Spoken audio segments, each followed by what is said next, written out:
This is the Homebrew Game Club, a podcast about modern, brand new aftermarket video games for retro consoles. On this podcast, we pick one game a month to play and talk about. Today's game is Full Quiet for the Nintendo Entertainment System. My name is Nick, also known as D-Vertov, and with me today are Conor Nash, also known as Conor Nash, all one word, on social media. Chris, also known as Deadeye. Chris. Oh my God. What? What did you do with Bart? Yes, we have a guest host today for the first time in the history of the podcast. Welcome, Chris, also known as Deadeye. Chris, can you tell us a little bit about yourself? Yeah, some people might know me from staff on Video Game Stage on the Homebrew team. Otherwise, people may know me just on Twitter or elsewhere as Deadeye. Well, X now, I guess, whatever. Or RIP completely. You can find me on Mastodon and Blue Sky. Anyway, I got involved into the homebrew scene just as a casual player, and then more involved with interviewing developers and doing long plays a few years ago. Sometimes I do a podcast with my fellow staff on Video Game Stage. You may know them as Scrubbins or Sean, and Neo Delfino, Justin. Great. Yeah, you used to have your podcast was called Homebrews in Focus. Is Yep. that do you have any plans to go back to that at some point? R.I.P. R.I.P. Okay. I did enjoy it. I did enjoy it. Your episodes were quite long. I know I did watch the whole Lizard interview that you did with Brad Smith. I think that was like 5.5 hours long. Yeah. Because the way my approach to it, I'm kind of jealous of your podcast because I think mentally, I'm like, how can I discuss a game if I don't show everything about it and talk to the developer and do all this research, and it's just too daunting. But anyway, I was approaching it as a kind of almost like a film commentary. Yeah, right. Where you are watching this and you're getting some history and some information from what would have been the director, but this is, the programmer or developer. And that was kind of my approach to showcasing the game and the people behind it. Yeah, that's a good way to describe it, like a director commentary Mm-hmm. on like a DVD or something. Yeah. Well, cool. Well, thank you very much for joining us today. And I'm going to let you in on a little secret, the reason why I asked you to be here. I first reached out to you a few months ago when I knew we were going to do this game. I was afraid that none of our regular hosts would actually finish the game. So This is a totally valid concern.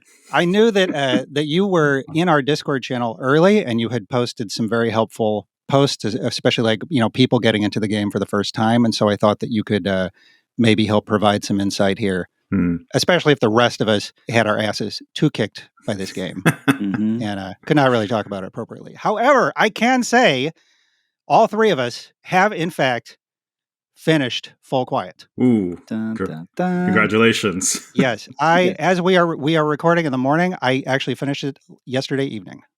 Woo. After at least 2 months of picking away at it, I did finally finish the game. So we all did it. Congratulations, everyone. Yes, thank you. Well, Connor, how have you been? How you guys? Anything going on with either of you that you maybe want to talk about here at the head of the podcast? Well, I was the first one to finish Full Quiet out of myself and Nick, which is completely, unheard of. That you were done with it like a couple months ago. Like you were done. I didn't want to be too vocal about it, but now that we're on the podcast, like in your face, just like throwing that right back at you. Well, cemented in time and recorded as forever. You can go back to the tape. I beat this before you. That's right.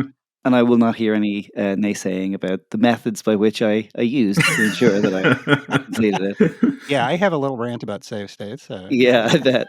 But I think, one of the things that I've been really getting into is the fact that I played it on the Analog Pocket, and we'll talk about that later as well.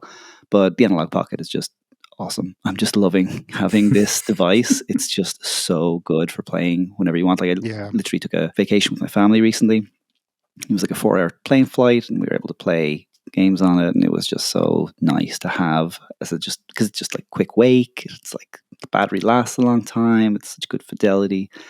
Yeah, it's kind of like almost reignited a little bit more of like a passion for playing games for me. Just like having a device like that just really showcases games in the best way. So I'm really stoked to be playing more Homebrew right now. Yeah, that's great. Yeah.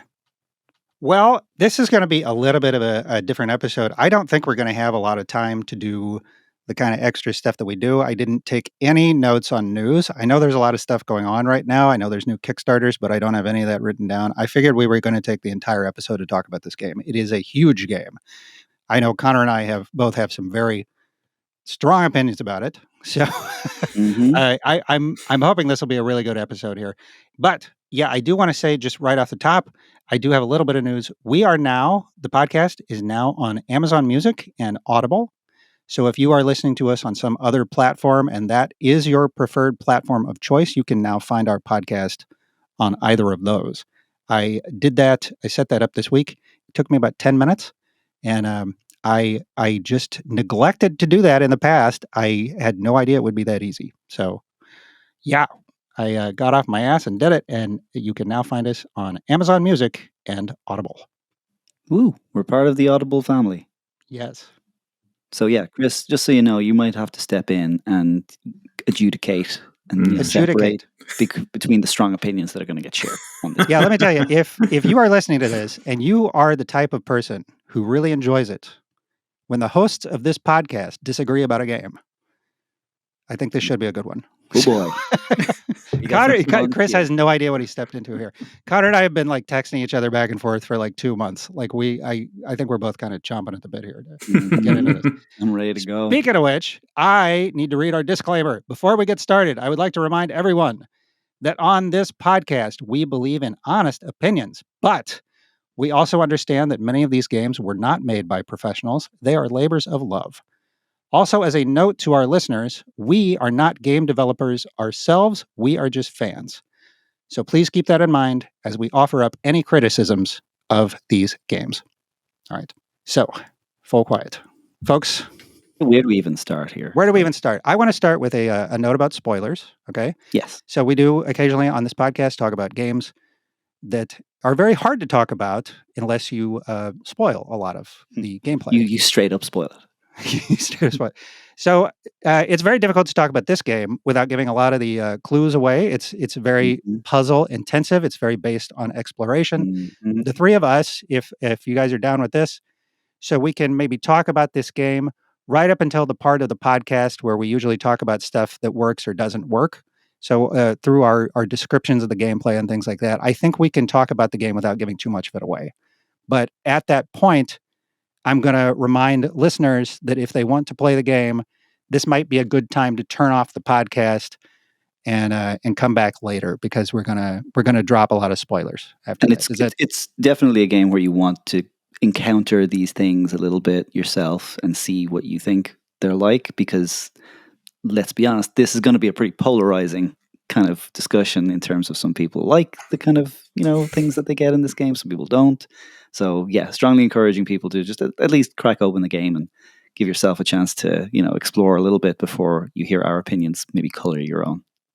Yeah, just have it punch you in the face and give you a wedgie before you decide if you like that kind of thing.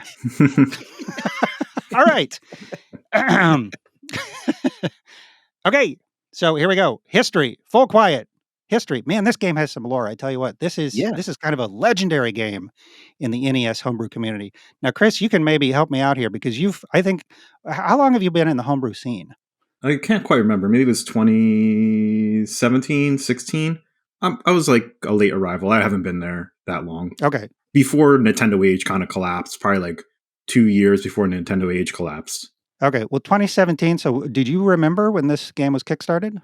Were you around at that point? I was around, but I was still kind of playing things from the past. Okay. And I missed the Kickstarter, but I joined the, I think it was on BackerKit. Some other backer platform. I joined it after. So I pre-ordered it, but I was on like the second wave of cartridges getting released. Yeah. I was able to get the like silver upgraded edition or whatever. So that was open. It wasn't a Kickstarter exclusive. You can get it on the backer platform after. Yeah, I did the same thing. I got it on BackerKit. I think I got it in like 2019. Yeah, they had that open for a long time. Yeah. And I kept changing. I was like, oh, I'll get the standard edition. oh, I don't want to miss out. Let me upgrade. Oh, let me go back. I don't really need. Oh, I need that. I kind of did the same thing. Yeah. So the limited edition of this game has a silver cartridge, and it looks really great. And they did. I Yeah. really like the limited edition box artwork that they came out with. Mm. I think the packaging on this game is fantastic. I really like the label on the regular edition, though. There's something about that, like black and white artwork. I was like, oh, I like that. Oh yeah, right. Okay, developed by Retrotainment Games, who also put out, boy, they've been really busy. They're a very busy group of folks. Haunted Halloween 85, 86. They did the Garbage Pail Kids game, Mad Mike. They also worked on releases for I Am 8-Bit and Mega Cat, helped to port several games to other platforms like Project Blue and NEScape and Dead Tomb. Very busy folks. The manual for this game lists 7 people on the development side, which for an NES homebrew is a lot of folks. And in fact, Retrotainment does not refer to their games as homebrew, which is, that is their prerogative. I understand why they might want to shake off the kind of amateur implications of that label, I guess you could say. They call their games Indie NES, which I don't know. It's kind of a weird thing. Indie NES, Indie NES, NDNES. Indie NES, Indie NES. It sounds like 5 letters, doesn't it? Right? Yeah. I think I think they're trying to ride the line because, like, they do this full time. Sure. Yeah. They might have other things. They have a team and everything. So they probably view themselves more as a independent or indie. But like when you say indie, you're not going to necessarily, most people are not going to think, oh, for the NES. So putting this in your name, you're kind of like, oh, they're an indie NES developer. No, I agree with that. And I understand it and I sympathize with it. But unfortunately, this is the name of this podcast and we're not going to change our branding at this point. So we're kind of sold on it. But yeah. Yeah. Music by Human Thomas. Let me see. Game history. Yes. So let's talk about the history of this game. Kickstarted in 2017 with 509 backers, raised over $32,000, which at that point was quite a lot for an NES homebrew. After that, they put it on BackerKit, as Chris and I discussed. That was afterwards. That's where I got it. I got it in 2019, and I was really excited because I was like, okay, this was 2 years ago. I cannot wait to play this game super soon. It was not soon. It was spoiler straight away. First spoiler. It was not soon. People would talk about this game. It in terms of like it was this legendary unreleased game. Like, oh man, I can't wait until Full Quiet comes out. It's going to be so great. And this was like back in like 2020. And it had this kind of like mythical vaporware quality about it. I even remember you talking about it. I just remember having conversations about it and like way before we started the podcast. Yeah. And just like seeing screenshots that were kind of like in development. I was like, no way is that a NES game. Well, and everybody, because these guys would go do, like they would announce like, hey, we're doing the Mega Man 2 anniversary release for I Am 8-Bit. And, people would be like, what about Full Quiet? Right. That's great. But what about your game? It was becoming a Game of Thrones kind of thing. Like, yeah. But then, like after 6 months, they would post something on Kickstarter that they had been working on, some new mechanic, and it would get everybody excited again. But yeah, so this game did finally ship in very late 2022. I think I got my copy the last week of that year. And about 6 months later, it released on Steam, and now you can get it on other platforms, the Nintendo eShop, Xbox. And we did play a little bit of a role in the history of this game. I think I can say that. So back in January, when I popped in the cartridge and I wanted to play the game for the first time, I immediately realized I was never going to get anywhere in this goddamn game without some help. And so I went online and I was like, that's the problem with playing homebrew games is that you can't really go online and find help because they're new games, for old consoles. So if I were playing like an old NES game, I would just go on GameFAQs and I would read a walkthrough from 20 years ago, or download a map that somebody made when they were, in high school and now they're 45 with kids. But, and it would help me through the game. But you can't do that with these kind of games. And so I went on the Retrotainment Games website, and I think I may have even asked them on Twitter, do you guys have a Discord or some other forum where folks can talk about your games? And they don't. They didn't have anything like that.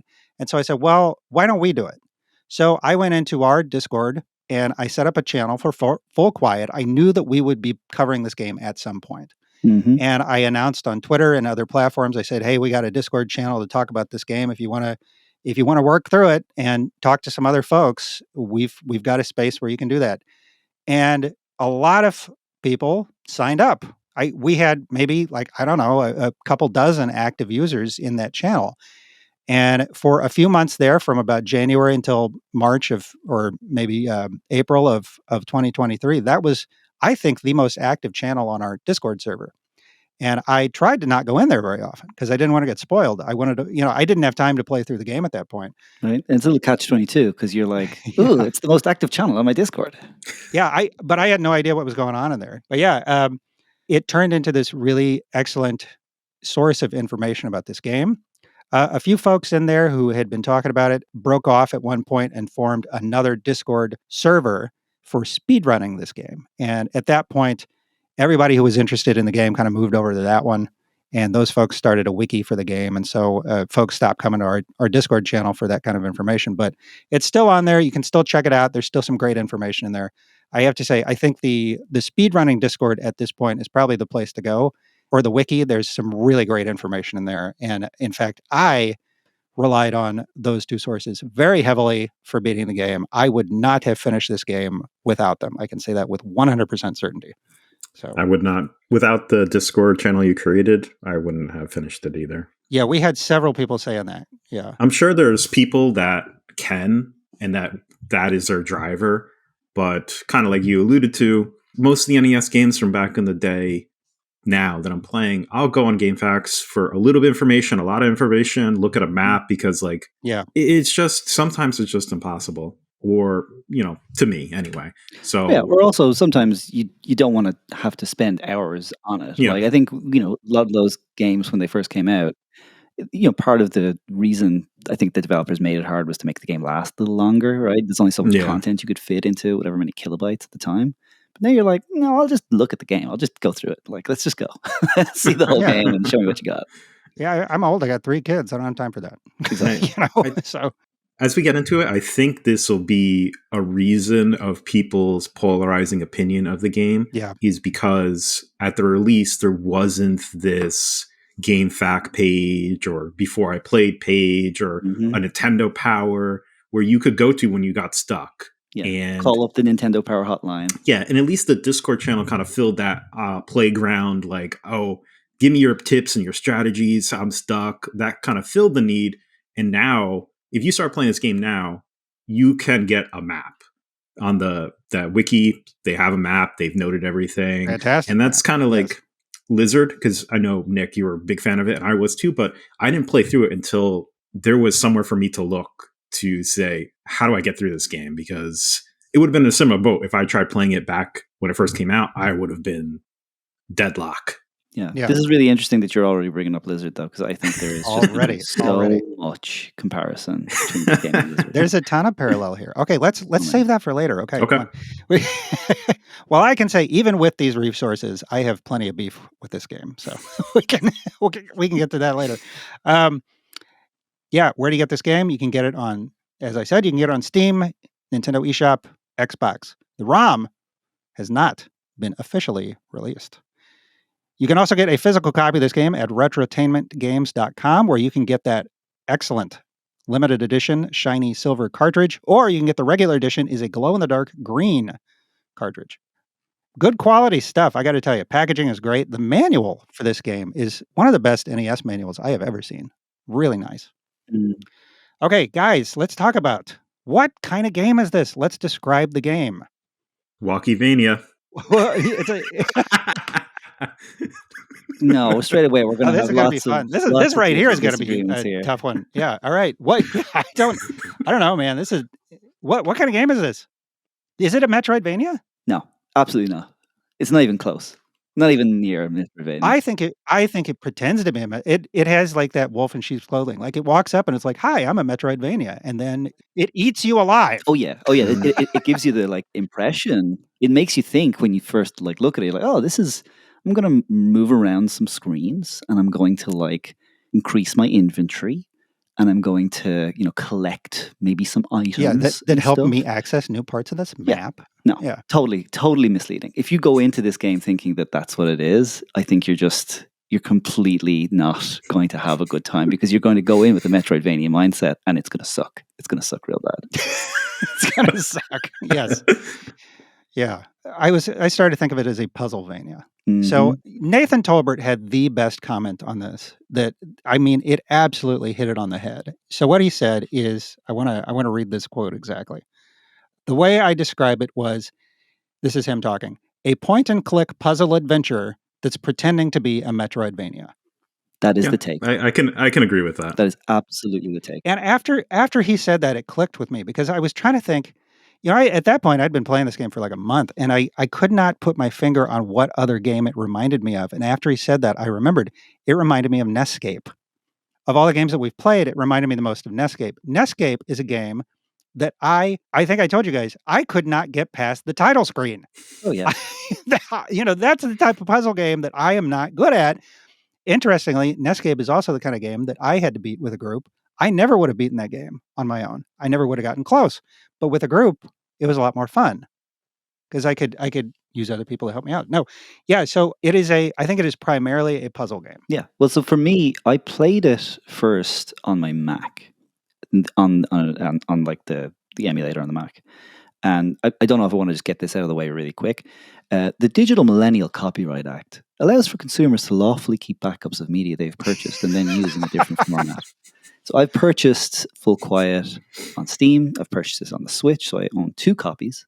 But I didn't play it on either of those systems. I played it on my Mac in an emulator, and I played it on my Analog Pocket.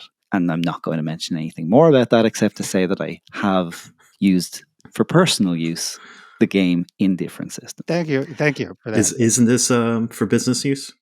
No, only for personal use. I can say for certain, none of us have ever made $1 off of this podcast. No. I have not made any profit. I have not made a derivative work, and I have respected the DRM in that there's no additional content inside the game that I was not eligible to be able to view. So therefore, I am acting within the bounds of the Digital Millennial Copyright Act. Thank you so nice. much. Well, I cannot wait to hear more about your questionably legal playthrough. So I played it for about 10 hours, right? And I was trying to get into it. And this is to your point about like figuring out that it's not a Metroidvania, right? So I knew that it was going to be like a slow burn.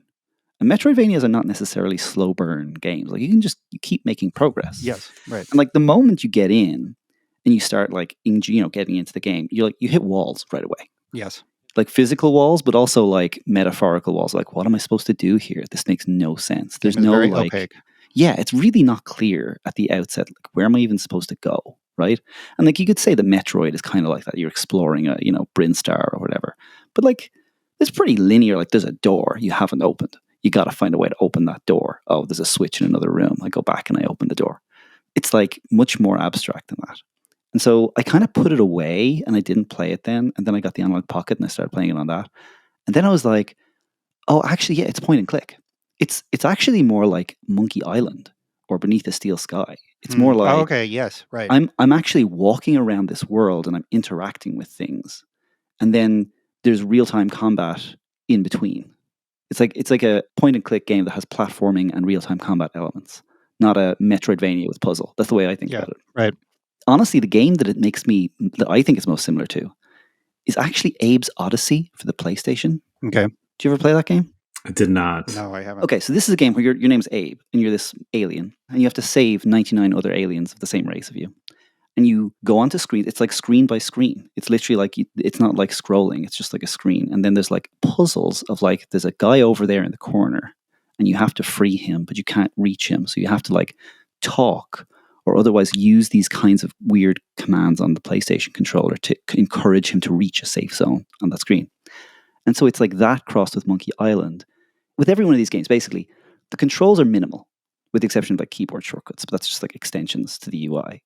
And then even the verbs that you use are kind of unique to each game, right? The way you play Abe's Odyssey, the way you play Monkey Island or Beneath the Steel Sky, okay, they're all kind of like puzzly, walk around games, but like each world is so unique that like the verb of like looking at something is kind of different in Full Quiet because you can get a telescope and that's looking at something in a different way.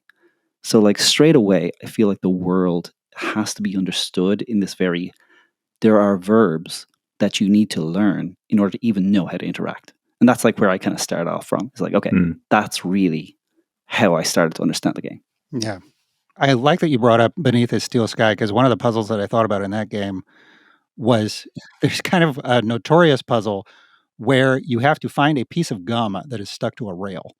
And you have no idea that this is what you need to use to solve this puzzle. So you just walk back and forth aimlessly across this level that you're on until you finally get to this room where there's nothing going on, and you literally have to pixel hunt. Oh, yeah. So what I did the first time I played this, I took my mouse and I just scrolled back and forth across the entire screen. And I did this in multiple screens, trying to find, is there anything that I missed? And you do find at one point the cursor changes when you hit this rail, and there's literally a freaking pixel, a pixel that you click on, and it's like, oh, this is a piece of gum stuck to the rail. You pull it off, and then you can use that to go solve a puzzle. I thought of that puzzle playing this game. Yeah. Because many of the puzzles are extremely freaking opaque. You know, you might have a pixel that is off to the side of the screen and you have no idea. It's, hey, is that little anomaly over there? Is that a puzzle I have to use at some point? Or, you know, you may have a puzzle piece, a lever that you have to pull on one side of the map that opens a door on a completely different side of the map that's several screens away, or maybe even half the damn map away.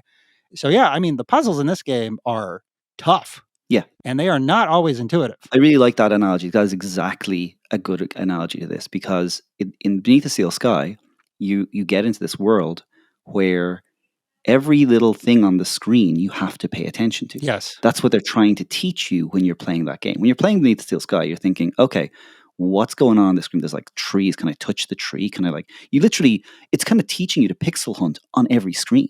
Yes. That's kind of what it wants you to do. And so in that world, pixel hunting is kind of like you're supposed to be pixel hunting. But if you don't feel like that's a fair thing, you're just not going to like the game. Another example of this, which I think is like exactly in that line of thinking, is what I call the Monkey Island rubber chicken problem. So in Monkey Island, there's this zip line that you have to use. And you're like looking at this zip line, like it has to be something in my inventory. And you're like, you're picking up like scissors. You're picking like, do I swing across? You're picking out like, is it a note that I need to read? Like, but Monkey Island is like an abstract, kind of almost surreal game. It's like super silly. Yeah. And so you actually have to take out this rubber chicken and put it on top. And then the rubber chicken allows you to zip line across, right? It's stupid. It's completely unfair to the player, right? Because you're like, why the fuck should I have known that it was a rubber fucking chicken? Like, that's ridiculous. But if you're in Monkey Island, you know that it's a ridiculous game. Like, you sword fight by making insults at people. Like, that's literally how sword fighting mechanic works in Monkey Island. So, like, when you do it, you're like, oh yeah, of course it's the rubber fucking chicken, because it's Monkey Island. That's the way this game works. That's the way the world of Monkey Island is. That, like, naturally, I progress on a zipline by using a rubber chicken. And so, like, the guy who made Monkey Island actually wrote a blog post about this. Design Dilemmas, the guy Ron Gilbert, when he made a later game called Thimbleweed Park. And he talks about basically the design decision that went into that and whether he thought it was fair or not. And so I'll let you read his blog post. We'll put it in the show notes if you want. But like, it's super important to call those things out. Like, Nick, I would 100% agree with you. Like, if you're pixel hunting and you're like, why the fuck am I pixel hunting? The game has not necessarily clicked with you yet, I'm trying to figure out where you're referring to that in Full Quiet about this pixel hunting abstract. The only area I can think of is the forest, where you're pulling things or trying to solve a puzzle and you can't see the area that it's unlocking, or you don't know what it's doing. The other areas, I don't really feel that way. It felt like everything that you were doing was either locked to the particular screen you're on, or you're looking through a scope. Well, for me, the part that I like clicked with real early on in the game is like, you don't have to finish each section as you encounter it. Yeah. Yeah. I think that's actually kind of like, if it's a Metroidvania, you're kind of implied like, well, I'm in this first stage, I should finish this stage before I go to the next one. No. You're going to visit every stage, or maybe not. Some people, actually, like, I was looking through the Discord, I realized it's quite non-linear how people can finish different sections in different ways. Yeah. So like, if you're thinking that there's a set linear path to go through, you're probably going to get really frustrated because you're trying to bang your hammer on this particular nail and it's not going in. And instead, you should just kind of go on to the next area and figure it out later. But that feels wrong if you're not kind of in the mindset of that. Yeah, and I think that's kind of what I'm thinking of is, Chris, you mentioned looking through the scope at things like, there's a maybe you can see a lever, but you have to be in a totally different part of the map to shoot that lever, Mhm. to open that door or something. Or like, there's another puzzle where you have to shoot a lever to open a door, but you don't realize that you only have 90 seconds to get to that door, and you have to clear through a whole field full of enemies to Mhm. get to that. And the only way that I knew that you had to get there in 90 seconds was by reading the Discord. Just stuff like that where the game it's just opaque. It's not very straightforward Were you with playing with no sound? no, I had sound. Yeah. Because it's beeping and it has like a indicator on the screen of this exclamation point. Right. Yeah, and it took me a little while to realize exactly what that was trying to tell me. Right. Okay. So this is fair as well, right? I think, yes, there are indicators, and it's actually even more explicit. In one of the transmissions, the two characters talking to each other say there are 90-second timers Right. on the Okay. doors. Yes. Right. But like, I'll get to But that that later. isn't that in like a different part of the map? No, it's in a totally, yeah, it's exactly. It's in like a Yeah, totally different area. it's like Yeah. in a totally different area. Like, Yeah. So like what you brought up, Connor, is like kind of the point. Like you can solve this game in a whole bunch of different ways. There is, at least to me, it seems like the people making the game, there was an intended route. Mhm. And I didn't really get that until, because I ended up playing twice, because I played through a year ago. And then Nick's like, oh, we're going to record soon. I'm like, oh, I got to replay this game. I don't remember at all. And I played through it a completely different way. The first time I played, I didn't end up unlocking the tower until way later. Mm. And I really didn't make use of the ability to get to back to areas quickly. Yeah, the fast travel kind of. In the second playthrough, I ended up at the tower very early in the game. I'm like, well, this makes this a lot easier. Right? That's part of it.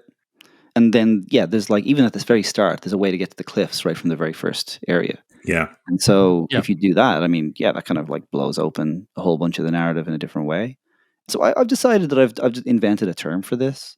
I call it a frustrating alien romp through worlds while always lacking knowledge, or a F.A.R.T.W.A.L.K, as it's kind of abbreviated to be. So, Connor, did you like Lizard, or was this your equal frustration with Lizard? I could not get into Lizard for money. I just could not get my head around it. I want to talk about the parallels between these two games later after we've Mhm. fully explored this game, because I think that is very interesting. Because so I can go ahead and say this. So yeah, Treed on our Discord said this is one of his favorite games, right next to Lizard. Yeah. Now, Connor, you loved this game and did not like Lizard. Exactly. I'm exactly the opposite. I was not a super big fan of this game, but Lizard is my favorite homebrew. As we record this, there is a framed poster of the Lizard box art behind It is the F.A.R.T.W.A.L.K. behind me on my wall. It is, Chris. It's right next to your calendar. Oh, So nice. I forgot to mention that Chris publishes the NES homebrew calendar every year. Yep. Didn't you take this job over from Kevin Hanley? Wasn't he the one making these calendars? He was doing it, and he was looking to, move on to other things. He has other Right. projects he's doing, and he asked me to kind of take it over. Equally, I'm looking for someone to take it over soon. I think you asked me if I wanted to do it. And I was did. like, I do not. Yeah. So yeah, anybody listening to this, if you would like to publish the NES homebrew calendar, you can reach out to Chris, also known as Deadeye, and he will give you that job. Yep. You don't make any money from this. This is a net like zero proposition. You spend all the time. It's really rewarding. This is not a business endeavor. This is a labor of love, as our Yes. disclaimer. A labor of love. Yes. We're all about labors of love around here. Yeah. Well, I think it's a great service for the community because you actually publish games on here that I did not know about. So you actually have the publication dates for different games on this calendar. It's some of these I've never even heard of. Or like you'll have a featured month and it'll be a homebrew that I didn't know about yet. So we've already kind of blown through what I was like, let's not spoil the gameplay. Oh no, very well. It's very hard. It's very hard to do. So I just want to go down my list of describing this game. So there is a huge world map. Okay. So if you're going to play this, either bring a notebook or find a map online. Yeah. Lots of hidden secrets, puzzles with high difficulty. We talked about that. Yeah. Just like really quickly for people, if they think like, oh, I've played games before and I haven't needed a map or whatever, or like how big can a NES game be? Like, no, you're wrong. Like, don't hurt yourself. You're wrong. Given it, there is an in-game map, like an overall one that doesn't really show you a lot, but it'll show you like general locations, and then a more detailed one that's kind of block by block. You won't know what things link together, but you see a path and you see the areas you've been. So I'll give it that. Yeah. And I can say if you're going to make a map, which I think you should do, even if you're going to use one online, I think it's a good way to make a reference, for yourself where you are. The in-game map is based on like a grid. So it is, if you get grid paper, it's very easy to translate that to a notebook. Mhm. So I did appreciate that. The controls. Let's talk about the controls here. So it has a very modern control Super screen. modern controls. I think, like the game, the controls are very ambitious for the console it's on. Totally agree. Perhaps too ambitious. I don't know. I want to hear you guys' take on this. So Oh yeah, now, completely. Connor, you played this on the Pocket. Analog Pocket mostly. Yeah. So did you? Let me see. I got one of these. Does that have the 4 buttons on it? It has does, 4 doesn't it? buttons. Now, so there are a Okay, couple of yeah. things. So the way that the emulator on this And works, the shoulder buttons. and the Okay. shoulder buttons. So first of all, my mapping was AB on the bottom, 2 buttons on the right hand cluster. Yes. Start was the right trigger, and then select was left trigger. Oh, Mm. okay. That worked like a charm. That was awesome because I had dive mapped to start. Yeah. I started with dive, and that was one of the things that I was messing around with when I was playing on the Mac. I was like, oh, should it be like forward, like as a dash or like some combo? There was another like combo, like almost like a Shoryuken or something, kind of like quarter circle forward.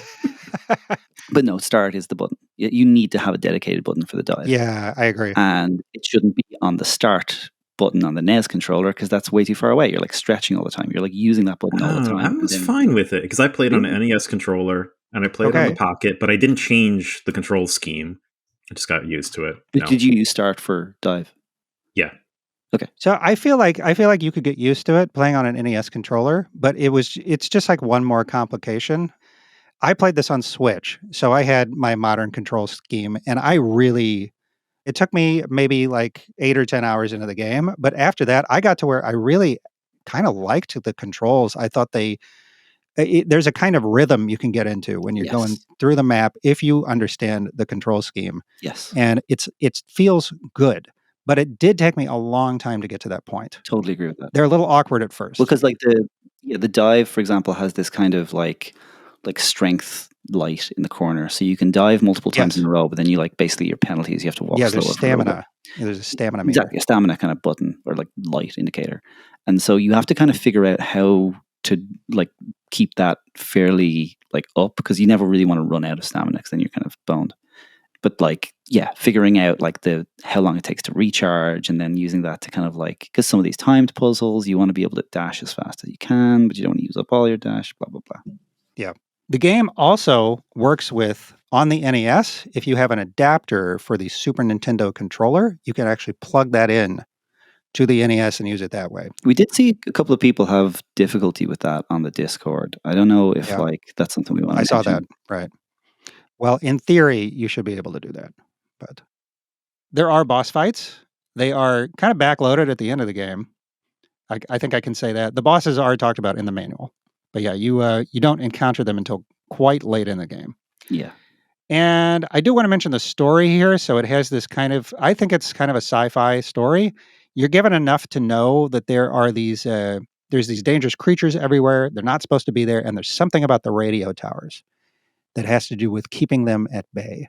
So your job, I think you can discern at the beginning of the game, is to somehow reactivate these radio towers for that purpose.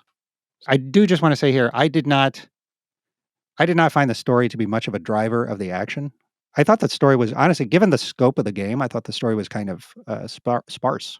Yeah, I have thoughts on that too, but like I can save that for later. Okay. All right. So how do we play this game? I think we already talked about this. I put in on Switch. I think I put in about 30 hours on my Switch. And then I put in some on my NES cartridge, probably like 3, 4, 5 hours. But Connor, how'd you play it? You played it on the Analog Pocket. You talked about that. Yeah, I think on a DMCA previous disclaimer. episode I talked. Yeah, on a previous episode I think I said I put like 20 hours in on the Mac. I think I put it in less. I think I put it in like 10 hours on the Mac, and then I put in 20, 25 hours on the Pocket, which is a lot easier because you're carrying it with you and you can do sleep wake. So that was actually not too difficult.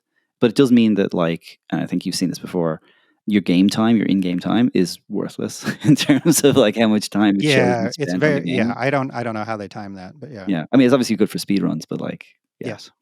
And Chris, yourself? Yeah, so I backed it on the backer kit, so I had the physical edition. So I played that on a combination of the NT Mini, and I also played on a Twin Famicom, just depending on what room of my house I was in. But on my second play, I played through the Analog Pocket. Nice. And then, so what was your mapping on the Pocket? You had the start button as like the normal start button. Yeah. I didn't even know you could change that. Like, I just kept it what it is. It probably would have been better to remap it because on the Pocket, the select and start, it makes sense as a device, but as an experience, like in this type of game where you're going to be pressing it often, kind of in the middle of action, it's very far away from the rest of the buttons. Yeah. Then I kind of have to ask, did you notice as well, and maybe you have a different setup on your analog Pocket, there's 4 buttons in the right button cluster, and there's A and B mapped to the bottom ones. The top 2, for me, were automatically mapped to auto fire of those 2 buttons. Oh, no, I don't think I noticed that, but I played a combination of handheld and on the dock. And on the dock, when I was playing the second time, I have like a controller, like the for the TurboGrafx one. Oh, and wow, did that make fighting those fungal balls very easy with the handgun. Oh my God. I bet it did. Yeah. Well, those things are a pain in the ass. You're like, Nick's slowly understanding how Conor happened to enjoy parts of the game. Yeah, right. Speaking of which, did either of you guys use save states with your setups? No. Conor? Yeah. Now, okay, I'll be honest about this. Because I sent Nick a little meme when I first finished, and I was like, just call me 007, 0% static, 0 things left to do, 700 save states. No, honestly, I didn't actually use save states that much, especially in the mid game. Okay. I think at the very start, I was like really apprehensive when I was like exploring the world and like what's going on here. And then the bosses were just trash for me. I never would have beaten these bosses. Because I'm just not that kind of guy. I'm not a platform like timing jumps kind of guy. It just wouldn't have worked for me. So I needed to use the save states. I will say that. But no, honestly, I think I used like for the length of this game, I think I used maybe 50 save states total, which sounds like a lot, but then like that's like maybe once every 20 minutes. So like that's kind of how often you wish you were saving the game. And then just really briefly on that. Because I was saving like that pretty much whenever, it reinforced the point and click type of thing for me. Because games like Monkey Island, Beneath the Steel Sky, you can just save whenever. Right. That's actually how those games work. And so that actually further reinforced for me that this is a point and click game that has, platform and real-time action elements, not a Metroidvania that has puzzle elements. Well, as somebody who did not play it with save states, I have to say, so the game has save points, but they are, in some cases, difficult to access. So you do have to kind of fight your way to the save area. So that is actually a huge point of tension, especially in the early game when you're first exploring the map, because you may not even know where to go to save. And there is a timer. So during most of the game, you have to get back to a cabin before 2 a.m. And if you don't, this monster appears out of nowhere and kills you. And that's it. Game over. That's it. Game over. Yeah. And so there were times where I put in about 20 minutes just exploring the game, just trying to go through, and I could not get to a safe spot, and the monster showed up and killed me.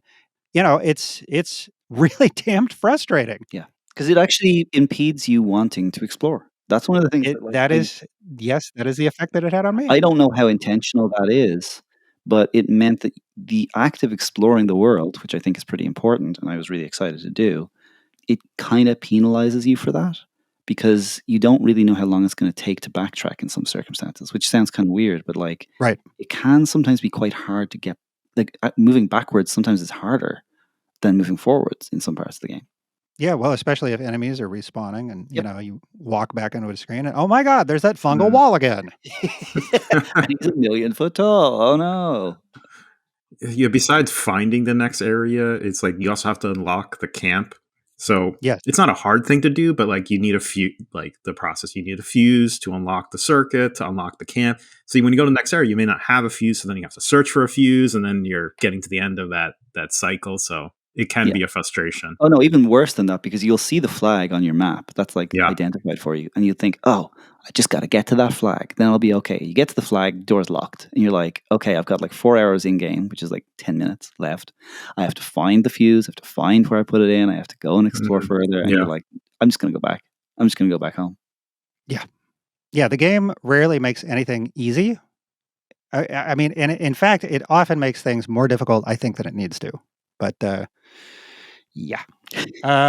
Chris, we got a section here with notes. Did you maybe just want to talk about some stuff? I think folks who have listened to the podcast up to this point who have not played this game but who want to, would you maybe like to talk about some stuff that you think that folks should know Yeah. that isn't outlined in the instruction book and that maybe would make their playthrough a little bit more enjoyable or make the game a little more accessible?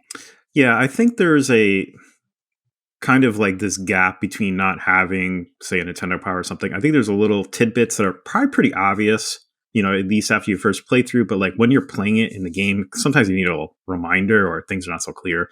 So first off, you got to read the manual a few times. There's things in there that's buried in there. Like you think you do a little precursor. Oh, I got enough from this, but you should kind of check back with it. Yes. There's a couple of things that are like not really clear or not apparent. So when you get these fuses, you spend the fuses, but it's not you're not losing it. So every time you unlock something with a fuse, it's not like you have to use the fuse, keep using the fuse. So don't be afraid to use your fuse to, unlock the circuit and everything like that.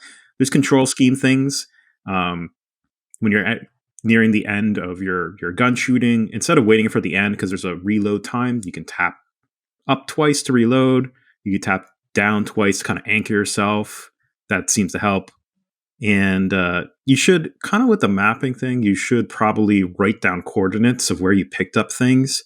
Yes. Yeah, that's a good advice. That's exactly what I did. It's not really for you, but it's for when you're talking to other people. Because some people will be like, where did you get that? And you're like, oh, it was in the forest somewhere. At least if you write down the coordinates, you can either help someone out or you can figure out if you got everything. Yeah, I would go even further and say I actually completely forget where I got things. I would because I would be so focused on just like getting to the next thing. So I would literally go back to an area and be like, "This looks important. Why is there nothing here? Oh yeah, I picked it up. Oh right, yeah, I picked that up like 20 minutes ago." Yeah. Like I literally wrote down exactly things that I picked up, and there's just like a lot of stuff that you could be writing, like the Morse code and stuff. I think just having a notebook is like really, really crucial. The more you write down, the more you're going to enjoy, I think, actually out of this game. Yeah, and it's good for your second playthrough too. When I play through again, I could look back at things and be like, yeah, I bet. Because I can remember some of my frustration points of the game and be like, oh man, do I really want to decode this? All right, let me look back at my notes because like I don't really want to do this whole decoding thing about this thing, this color equals that color. Yeah, I know exactly which one you're talking about. The other thing is like fuses and ropes are really important in the game, and there's a finite number of them up to a point. Yes. It's not that you will like fuses especially lock yourself out of the game, but like you may need to create more frustration for yourself. So you got to really conserve them in the beginning of the game. So every camp you get to, it has a series of things that you can unlock in it, like reloading this ammo, reloading that ammo. You don't need to do that at every camp every time. You can wait till the end. So like probably save your fuses and pick back up ropes that you're not needing when you leave the area. That's probably for the best. You were talking about don't be afraid to use your fuses, and I just wanted to say, like, don't be afraid to use your fuses on stuff that helps you advance through the game, like on the panels, the electrical panels that you can hack. Go ahead and use it on that kind of stuff. But as far as like reloading, the ammunition and stuff at the save camps, I wouldn't put the fuses into that unless you feel like you absolutely need it. Yeah, because you will get to points where you're like, oh, damn it, I need a fuse. If you're fighting to get to a spot, and you've been playing for 10, 15 minutes and suddenly you realize you need a fuse to advance and you don't have a fuse. It's very, very frustrating. If you're in an area and you need to use dynamite for a lot of things, unlock the dynamite. Or you're in an area and you're going to be shooting your sniper rifle a lot, unlock the sniper reloading. But you don't need to unlock sniper reloading on every camp your first time there. Yeah. So this is all stuff that, like, to be fair, I think these are super, super valuable things to mention to somebody going through it the first time. I think one of the challenges with this game is that information that you need to have to enjoy the game before you start. So for me, obviously, I didn't have this information, and all three of us had to figure out all this information as we played it. Does what Chris just described sound like, oh, that sounds like fun to go and discover that for myself? Or does it sound like, God damn, they wouldn't even tell you what to fucking do with a fuse? Like, Yeah, I mean, this game this is something I'm going to hammer home. This Yeah. game is not for everybody. oh, totally. Okay. I can And, totally agree with that. you're 100%. talking about Connor, you just said you should really, if you think you should write it down, you should write it down. I'm telling you what, I hate playing games that way. Yeah. And I found this game so frustrating because I never knew what information was important and what wasn't. I was constantly writing stuff down. We're about to get into the next section here, so I want to stop myself. Yeah. Well, But I just want to say, if you finish, then I'll say, go on. yeah, I just want to say this is about the point where we're going to tell people to jump off if you have not played the game yet and you want to. You should know by this point if this sounds like something you want to play, Yes. because there's some people out there who are like, oh boy, this one is not going to be for me, and there's other people who are going to be like salivating. They can't wait to get their hands on this thing. So I think you should probably know by this point if you're who you are. Before you kind of jump in, one thing I want to say is like, I really appreciate, even if I don't like the game, games that take this risk in. Oh, completely. Oh yes. Like, absolutely. I'm going to do this game that's some people are going to love, but is going to be, not liked by other people. Rather than making a game that's like this safe bet and like, oh, this will appeal to everyone, I'd rather these extremes where someone's going to absolutely love this game, and that's great. Oh, completely. I mean, I did not like Lizard. I am so glad that games like Lizard get made. I think that's super important. But like the idea that like this game is not for everyone. I mean, the point and click genre, which I am pretty much a fan of, is not for everybody. Like there are like plenty of people who are just like, those games are stupid. I would never play those games. And that's totally fair. But like that's an entire genre of games. So I don't think it's even unfair to say that this is a, game that people will love and hate. There are totally different like categories of games that people feel that way about. So I don't think that's a negative per se. Yeah, I agree with all of that. Even if this is a game that you think you're not going to be a fan of, I think it's worth checking out because I think just in terms of NES Homebrew, it is kind of a monumental achievement.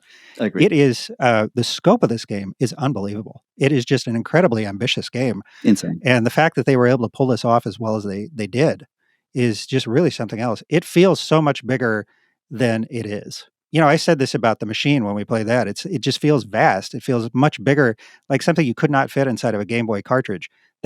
This game kind of has that feeling as well. Yeah. When you think of a huge NES game, you think of like RPGs, right? This is not an RPG. It's a platforming adventure puzzle game, and it just feels vast. It's amazing what they were able to do here. So, yeah. All right, folks, if you're listening, this would be the point to jump out. If you have not played this game yet and you want to check it out and you don't want us to spoil it any further, we'll see you on the next episode. We'll see you in the next episode. Come back, go play the game and come back to us later, next year when you're done with it. All right. Guys, what works about this game? What do you like? What's your high points? I'm going to jump straight in on something we can all agree on. Yes. The graphics in this game are phenomenal. They're very good. Yeah. Such a good graphical. Incredibly impressive. Yes. I could not believe at so many times. And yes, the analog pocket screen is very fancy and all the rest. It is so good looking.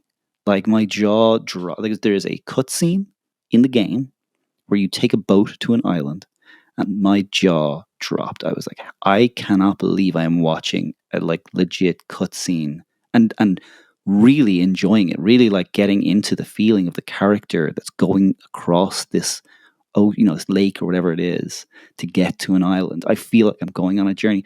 Not a single word of dialogue, not a single thing at the bottom. Yeah, that's true. Right. Explaining it. There's no exposition. It's just this guy on a boat. It's amazing how they were able to do that. Like that's just like cinematic. Yeah, there's a whole bunch of, besides the looking good, a whole lot of tricks in it with like fake parallaxing and you going behind things. Yeah. Extremely impressive. There's no flickering. I don't remember any flickering, anything like that. No, I don't think so. Right. Besides the graphics, you're just drawn into this with its sound and its music and its environment, and you're just kind of sucked into it. Yep. And the only other, this might not be agreed upon, but the only other homebrew where I can kind of say that is The Incident, where graphically, it's not overly impressive game, but it's something about its music and its eeriness and everything where I'm equally kind of sucked into it. Yeah, that's another game with great atmosphere. I think the music and the graphics, something about that just works really well. Where Yeah. it's you wouldn't think of like a Sokoban block pushing game to have atmosphere, but that one really does. Yeah, very impressive. Yeah, and in a similar way, like very minimal amount of information that's provided, Yeah. and it's almost like because there's so little, your mind actually fills in so many of the gaps there, and it kind of makes it spooky in its own little way. Yeah. Like when you start playing full quiet, there is no music. It's quiet. Mm. You hear like some little chirping in the background or whatever, but it's like eerie when you start, and you're like, oh, where am I? What's going on here? Like what's the point? And yeah, you kind of have to start painting out this picture for yourself of the game. So yeah, there's this real atmosphere from the moment you step in that like you have to fill in the gaps in your head. You're like, who is this guy I'm playing as? Who is, what's his motivation? Like there's this like thing about he's looking for this guy Pop. There's this other, maybe a kid involved. What's happening? So yeah, I definitely agree with that. It kind of just sets the scene, paints the picture for you really well. Yeah. And, you mentioned, Chris, you mentioned the parallax scrolling, and that's kind of a Retrotainment signature move. I know they got a lot of that in the Haunted Halloween games, but they pull it off so freaking well. It's amazing. Mm-hmm. The first time I was walking through the fields, and you have that parallax, and you can see in the background, and you realize the little cabin you're looking at is where you started the game. Yeah. And it's part of the background elements. The map makes sense. And the map is fascinating because it has this north, south, east, west thing going on where, it's directional. And so the map is kind of like a 3D space, even though it's a 2D game. And I think it does a fantastic job of communicating that sense where, when I first realized what the game was trying to do, I was like, oh my God, this is going to be very disorienting. I don't know about this. I don't know if this is going to work. But I got used to it almost immediately. Mm-hmm. And once you realize how the directions relate to the map, it works phenomenally well. Totally agree. Your just sense of place in this game, it's amazing how they were able to pull that off. Yeah, because when a game is this big, it would be very easy to make this game, and you have no idea where you are on the map. Like, completely. Am I going in the direction I want to go in? The cardinal direction stuff works really, really well. I would say that the altitude thing, which I really only figured out in kind of later in the game. Okay. That's like a little bit less clear, but then you kind of get into it and then you realize, okay, there's like, especially for the cliffs, because it's basically like one screen that you're just going up and down. And they do give a map to that in the manual, which I think is a very fair accommodation, because if you're just trying to figure out what altitude should I get to, that is a little bit more tricky. Yeah. But yeah, I completely agree with the cardinal direction stuff. That was actually my understanding, was that included map was being pushed for during beta testing, where I think Nathan Tolbert was pushing for them to include that kind of slip-in map for the cliffs in there. Yeah. Yeah, I really like that. Yeah, and to be clear, if you have the physical cartridge, it is an actual insert to the manual. It is a separate piece of paper that looks like a hand-drawn map of these cliffs, and the cliffs are a maze space, of course, and it's difficult to get through, but if you have that map, it's a good hint, I think, to help you out a little bit. It's not sufficient, but it's necessary. It's not, but it will get you. I think, what it helped me was just knowing what I was in for. Yeah. When I got to that area. I think, Connor, you brought up that cut scene between when you're on the boat and everything. Mm-hmm. And we kind of touched upon this earlier, but this story, to me, I like a story that's kind of out of the way. You could just get into the game and play and everything. But one of the things that kind of impressed me was, and I don't know if another game has done this, was kind of the dream sequence where you're kind of asleep and you're getting information while you're dreaming. Yeah. And it's very simple, where it's kind of scrolling text and you're walking along through. But you literally walk past the text. I like that. That was cool. You walk it, and I'm like thinking about my own dreams, and I'm like, they're kind of sometimes very focused in retrospect when I'm looking at it, and it's missing a lot of information that would have been in your waking life. In your dream is kind of like it's fine-tuning to just what it's trying to tell you or what you're thinking about. And I found that really impressive in the game, that it kind of made that connection. Yeah. Then it feeds into the whole like other world, like dream world, where these aliens are coming from, and you're like, as you sleep, you kind of like manage to communicate with them. I think that's a really nice touch, that like sleep is a character in the game. Yeah. Like that's an interesting way of putting it. Kind of, yeah, right. Aliens. I like that. I was trying to figure that aspect of the story out. And aliens. All right. You got your good aliens, and then you got your bad kind of beasties coming through the rift or whatever. We'll talk about more about the story later. Story, I think you can Yeah. go in a Yeah, lot yeah. of different directions about. But yeah, that's my interpretation of That's fair. where they are. Yeah, atmosphere. You guys mentioned atmosphere. I felt like this game got very close to the sense of the original Metroid, because that game is spooky. Yeah. And I think, like, when I was a kid, Metroid was a game that fascinated me because the original NES Metroid is kind of scary. It's kind of a scary game. If you, it's very dark and very Mhm. moody. The music is very moody, and it can be kind of intimidating because you get into an area you're not supposed to be in yet, and the Yeah, monsters are very tough. And as a kid, I actually found it to be a very spooky kind of game. This game was kind of evocative of that for me, totally. because it's it really does feel spooky. Especially like the first time I got into the swamp, I was like, oh my That's God. exactly what I was about to say. The swamp Yeah. and the forest are like, Yeah, you this forest. definitely get that vibe of like, am I supposed to be here? Mm. Yeah. And that's it. It's like, if you think it's like a Metroidvania in like a plain sense, you're like, oh, I should just push ahead. I should just keep going. You're going to like die multiple times and get really Yes. frustrated. Yeah. Right. But if you pull back and you're like, okay, maybe I should like go another way. And then you maybe get to the tower before you even encounter like serious resistance in the swamp. You're like, oh, what the hell happened here? Like, why did I end up in this area? Because yeah, that is an area that's like super tough. And the forest for me was the toughest area. I found it extremely difficult to make progress in the forest. I think a lot of people jumped out at the forest. Yeah. Yeah.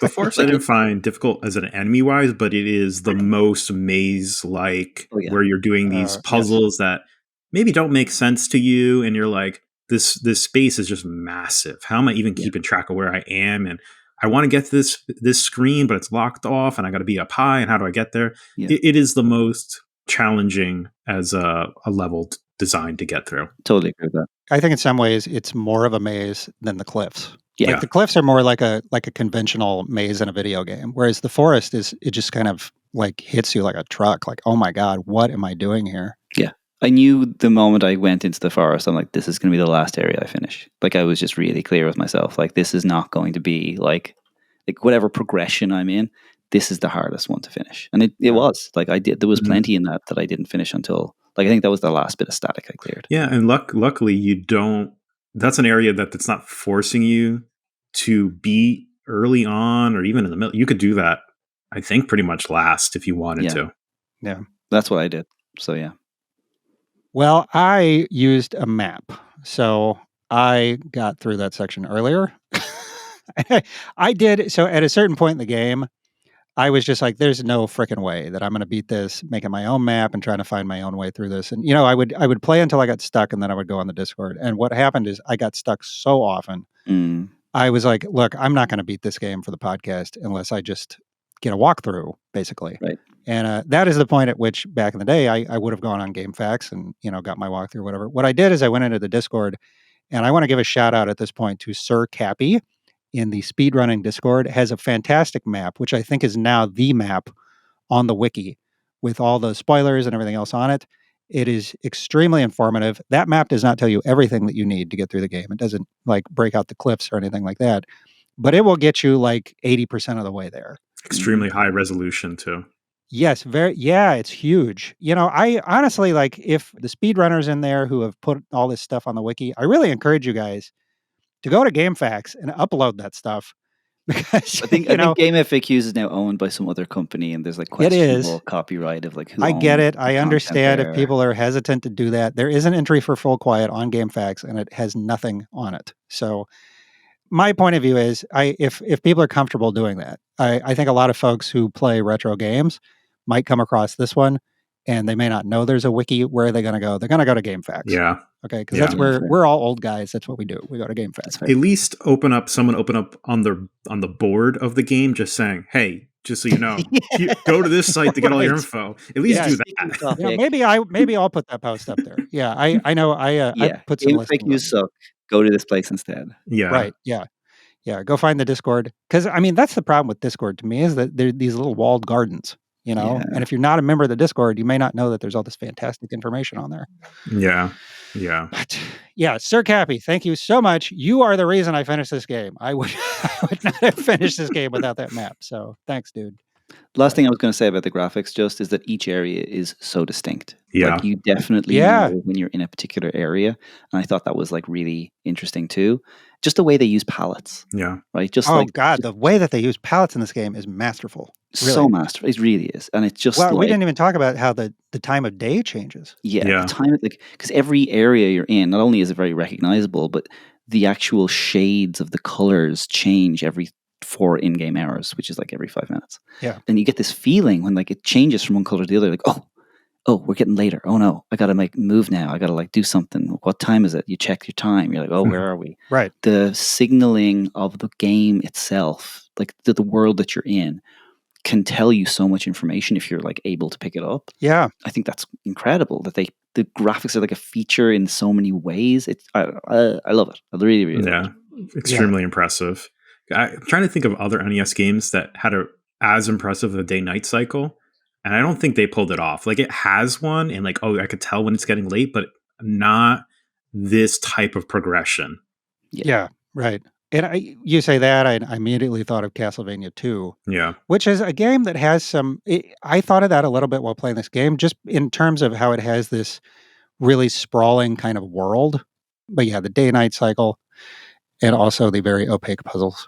But since I mentioned that, another couple of games that I thought about while playing this, the only other game that I've seen try to do that north, south, east, west thing was Rambo on the NES, which is not a very well-known game, but it did have this kind of aspect to it where you could go north or south, and you would be in a different area practically. That did not pull it off well at all, and that's what I was worried was going to happen with this game, was that it was going to have the Rambo problem. But this one did it masterfully. Do we have anything else we want to go on about? Music for a start. Oh God, we didn't talk about the music. The Yeah. music. Oh my God, amazing. Doodle doodle doodle doo. Doodle doodle doodle doo. Yeah, Human Thomas, he does a lot of music on homebrews. Always extremely impressive. Yeah. He's got a pretty good library of credits. Can you think of some games that he's done? So I'm looking at the Human Thomas, his Bandcamp, and he's done the music, at least on here, and he's done a lot more, but he did it for Haunted Halloween 85, 86, Scramble for NES, Yeah. Unicorn, which is still in development. It's a Kahan game. Beyond the Pins. Yep. That's all he has is Bandcamp, but that's obviously up there so you can listen to it. He's done a ton of other games. Yeah. Mm-hmm. So did he do the music and the kind of like, let's call it like the soundscape of like all of the enemies and all the sounds they make and stuff like that? Or Let me did he? see in here. It says that he did lead audio, level design, concept design. Okay, so he might have been involved in like making the actual kind of like the soundscape, right? Of like the particular samples, like not actual samples, but just like the way that they crafted specific noises from the 4-channel NES sound chip. Yeah. Like, for example, birds.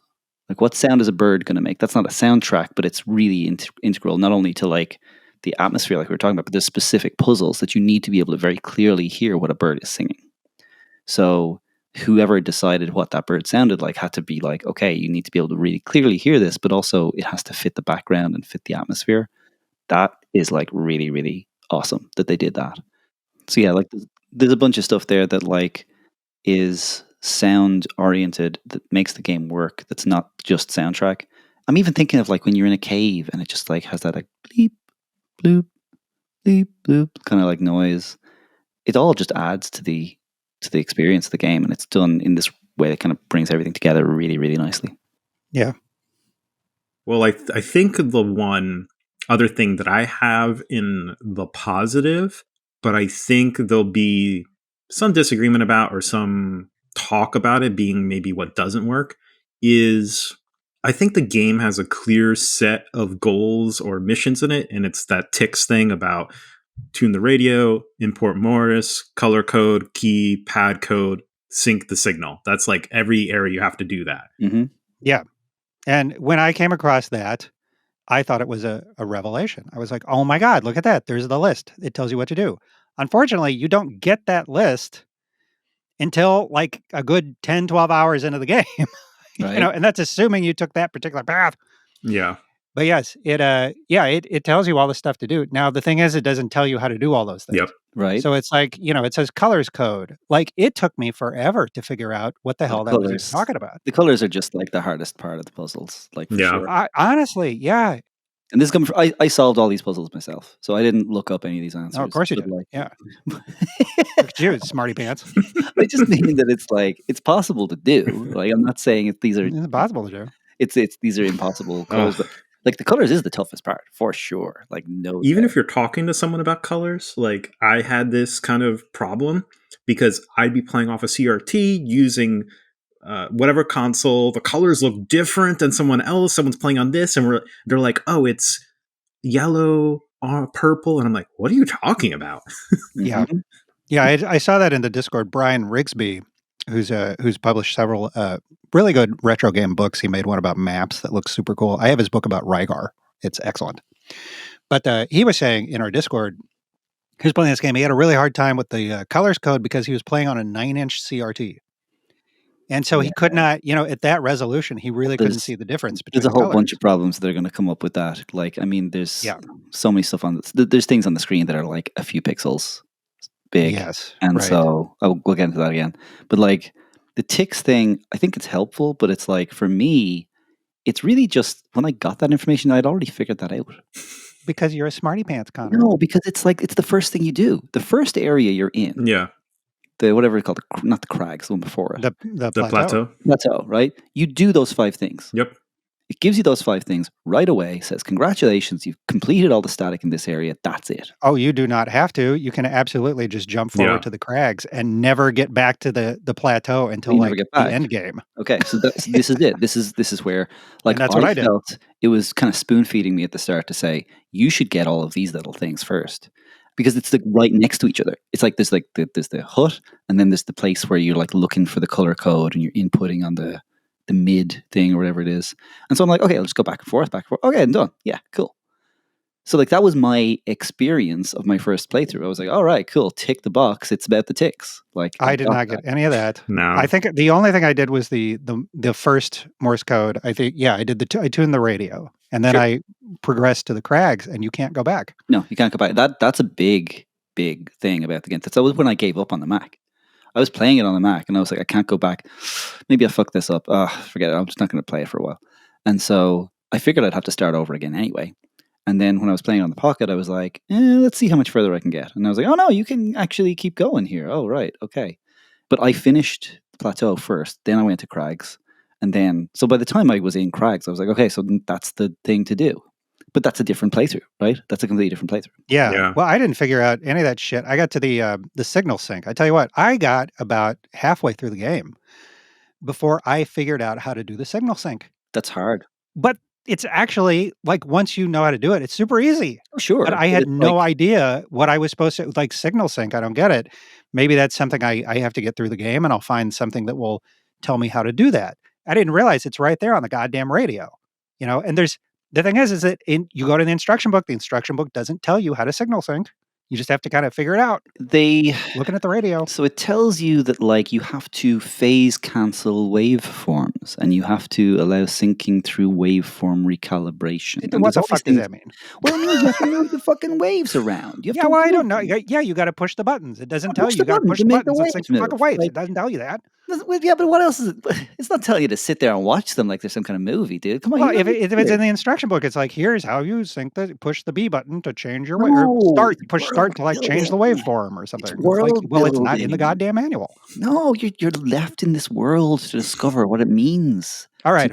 So we are at the point in the podcast where we talk about the things that maybe don't work for us so much about this game. I have a few things that I want to fucking say. All right. Kick back here, Chris, because this is going to be a long one. All right. So I like this game a lot in terms of, I like this game a lot in theory. Let me put it that way. Okay. As I have said, it does many things very well. I have made a lot of very flowery compliments about this game, and I believe every single one of them. I think people should check this game out if you're a fan of NES Homebrew, because it is a monumental achievement. It is really something amazing. Okay.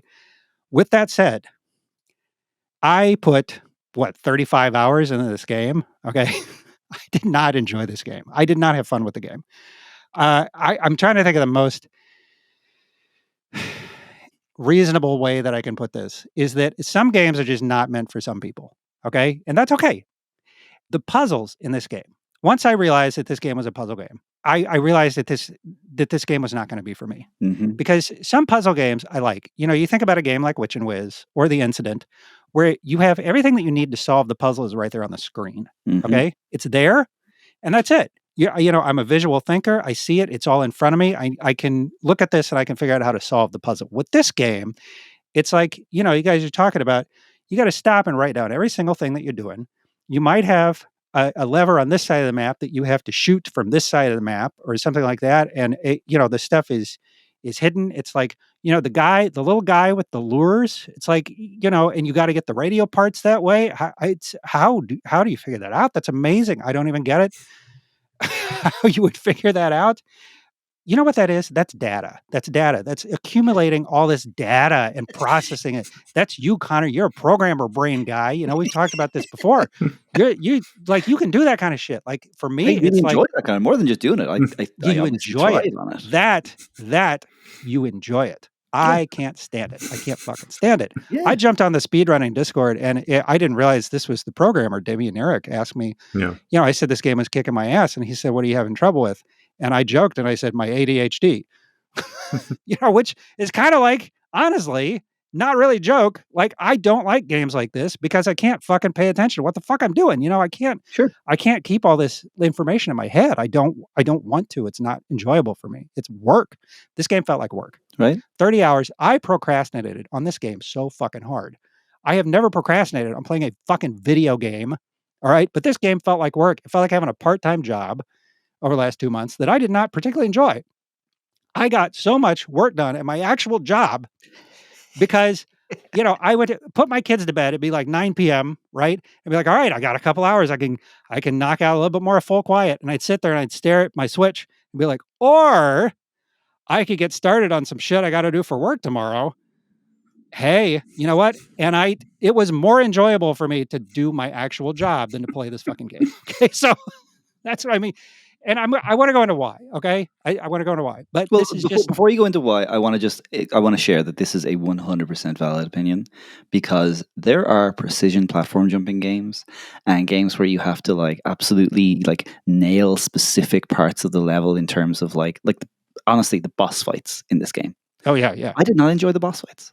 No. I did not enjoy the boss fights one bit. I totally and can I see am that. super glad that I used save states on those, because I just treated them as a story point. I did not treat them as a challenge for me to complete. Well, and it's interesting that you say that because honestly, the last 10% of this game is almost a different game. Yeah, that's something that we were going to talk about. All right. The bosses are just bullet sponges. I wish the bosses yes. were more like the rest of the game, where kind of bringing back the lizard.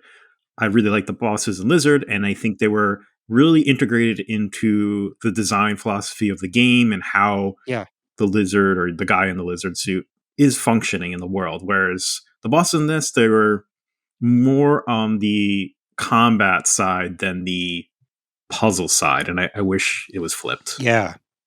Well, but they did have a puzzle element. So Chris, you were talking to me. I was getting really frustrated with the Sith, the forest boss, because I did not realize that the thing chases you out of that first room, and I thought you had to kill it in the first room, and I spent 2-3 hours trying to kill that thing, and it was just impossible.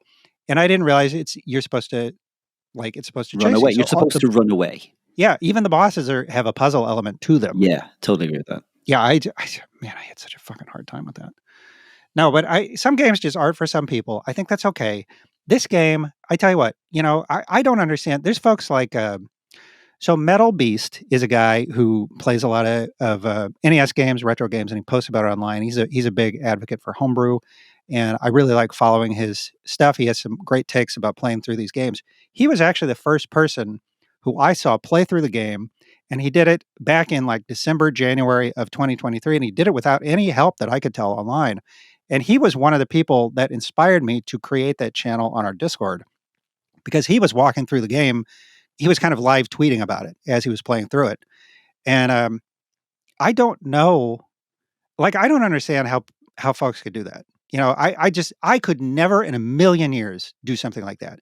I was thinking about this. If I woke up in a room, okay, and it was a completely blank room and there was just a CRT and an NES and the frickin' controller and a notebook and a copy of Full Quiet, and Jigsaw came on the TV and he's like, "All right, Nick, you have to beat Let's Full play Quiet. a Let's play a puzzle game. game. You have to Puzzle you game. have to play Full Quiet. Beat it in 48 hours without going online and getting any help, or this bear trap will clamp down on your head." I would be like, pull the fucking trigger. Just get it the fuck over with, because it's not going to happen, man. I am not going to beat this game. And that's, well, I did not have fun playing this game. It felt like work. Every time that I solved a puzzle, I did not get a sense of achievement. Oh, Okay. And that's I it. saw Like, Nathan Tolbert said this, Rafternaut said this on Discord. It just did not feel rewarding to me. It was immediately, I was just like, oh God, now what do I have to do? My memories of this game are going to be, I had a constant sense of frustration and a constant sense of anxiety. I was frustrated by how opaque the puzzles were, and I was constantly anxious because I could never shake the feeling that I was doing something wrong or that I was like missing something. And you always have a gun to your head because you got to, whatever you're doing, you got to get done by 2 a.m. or that frickin' thing is going to show up right. and cut you down. And the game never misses a chance to make something more difficult than it needs to be. I feel like the first time I bounced off this game, it takes you like an hour of gameplay at least just to get to the first save state, to get to that first cabin. And then you have to solve one of these freaking circuit puzzles. And I'm going to tell you what, this circuit puzzle, it's like the circuit puzzle in BioShock. Okay? That's what it reminded me of, the hacking puzzle. And I thought everybody understood, it was almost a trope in video games that the hacking puzzle in BioShock kind of sucks. I've never seen anybody say anything positive about it, but here it is again. It's the same thing. And it's, man, you got stuff going on. There's like, the little sparks are flying and parts of the panel are blowing up. And Exploding, you have to heal them, and then yeah. And, I was trying to do that slowly and no, you gotta go bam, bam, no. bam, bam, bam. Yeah. Well, and I didn't know that. What I decided to do with those things, you just don't think about it. You just look at the next piece and you just put them down as fast as you possibly can Exactly. without That's thinking about it. exactly the strategy. Yeah, but I didn't know that, and I actually died because it hurts you if you fail the puzzle. It takes Yeah. away like a quarter of your health, and I died, and I lost all my progress, and I never got to that first save point, and that's where I put the game down. And I was like, "Man, I am gonna save this for later because this game is gonna kick my ass." I Okay? am going to put this in the freezer. Yeah, right. That's exactly what I did. Yeah, but I mean, it's just like you know, eh, I was talking to Rafternaut about this the other night. We were talking about this game for like 2 hours over chat. Here's the thing is that, I mean, these guys made the game they wanted to make, Oh, yeah. and that's respectable. I appreciate that. That's what I've always said about Lizard, is that Brad made the game he wanted to make. And this game, like Lizard, doesn't seem to really care if you're not the type of person that this game is made for. That is exactly it. One of the things I remember most about recording the episode of Lizard, and you told me, you're like, Connor, you just don't get it. Lizard just drops you into this world, and it doesn't give a shit about you. It's just this world, and you have to Right. explore it, and you have to take the world for what it is. And that is exactly what Full Quiet does. It does. It Yes. drops you into this world. It has shitty fucking hacking puzzles. It has really fucking steep learning curves. It has abstract puzzles that don't make any fucking sense. And it does not give a shit. It doesn't care. It does not give a shit. No. I think, Nick, you brought it up because you're talking about Metal Beast, and I think you asked about Connor and what he does and why he likes it, but I think it depends on how your mind works, what type of person you are. So Yes, exactly. Connor's a programmer, probably likes figuring out these things. Metal Beast, I think he does historic preservation or data preservation. So he probably is like Okay, writing right. down Yes. all these things all the time and being like, okay, I got to come back to this. I don't have all the things. Let me try this. My day job, I'm an architect. So I'm like, okay, let me figure out how to do this. What things do I need? I got to catalog this. So that's probably how all of our interests and minds work. And besides that, game-wise, I kind of like the games that are kind of hard or abusive to the player. Like I like all those arcade single screen games where it's like, oh, I got to do this, and you get no reward. You just know that you did it. Oh, so Yeah. that's it. I don't like that at all. I don't give a Well, shit about that. yeah, and it's interesting that you say that because I was trying to think, so what game would I consider to be the opposite of this experience? And of all the games that we played for the podcast, and I thought of Omega Blast, I was which we gonna just talked say, about a couple episodes. I was actually gonna say Gradius is the Gradius. opposite of Yeah, this. yeah, yeah. Well, right. But I mean, games that we've talked about on the Yeah, yeah, yeah, podcast, yeah, yeah, yeah. I feel like the spiritual opposite of this game is Omega Blast. Yeah, I agree with that. It's a 2-minute game, assuming you can survive for 2 Yes. minutes. But it's 2 minutes of just incredibly intense gameplay, constant, just hammering that dopamine button in your brain, and then you're done. It's over. Yeah. And you can survive the 2 minutes or you can't. And then you just keep going back to get a higher score. Yeah. I loved it. I had more fun with that than anything that we played for this podcast. I enjoyed the shit out of that game. I would put this one at the opposite end of the scope. Yeah. Because to me, it's like I didn't get any reward from playing this game. It just constantly felt like work to me. To give you an idea of how my brain works, because I feel like we're talking about it, like, why does Connor's brain even fucking like this game? Let's take an example of one of the puzzles, which is the bird Morse message, right? So there's a part of the game where you have to listen Oh, to yes, specific right. birds. And so first of all, it's kind of like you're taking in all this information, which is like the transmissions and the notes, and you're looking at what's on the screen, and you're looking at your notes that you've taken yourself. And you're just kind of like trying to piece things together. And you're like, colors, you got to look at the colors. You got to look at the colors. And so the birds are different colors. Yeah. They're in this one area where everything is actually pretty plain, and it's just like these 3 different colored birds. And I thought, okay, maybe it's the color of the birds is the code. Maybe that's actually the code. Or maybe it's like the way that I wrote down what they were saying, I took it down wrong or whatever. I'm like, maybe it's like the first Yeah. 2 are one thing, and then the last one is the second thing. So I had to try it a couple of times. But when I got it, and I was like, okay, so that's like the Morse code, like dot, dot, dash, then there's the slash for between each bird. I went and I did that on the little Morse code machine, and I put it in and go dun dun dun, shh, and you get that nice little dopamine hit. But it's the dopamine hit that's like finishing a chapter in a book. Like if you're reading a book and you finish a chapter and you're like, oh, I'm gonna put that down now. Like you don't feel like, oh, I really want to keep playing. You feel like, I get it. That was the thing. Oh, that's cool. But it's like it's a very slow burn dopamine. It's not like a Yeah. bing, bing, bing. I Mm. got to keep going. See, I So don't get you're the like, reward from that. yeah. So like that reward feels like finishing a chapter in a book or like listening to an album, and you're like, oh yeah, man, that's cool. And then you kind of like you can come back to it, and then I would put it down. I would like think about that puzzle after I finished it. Yeah.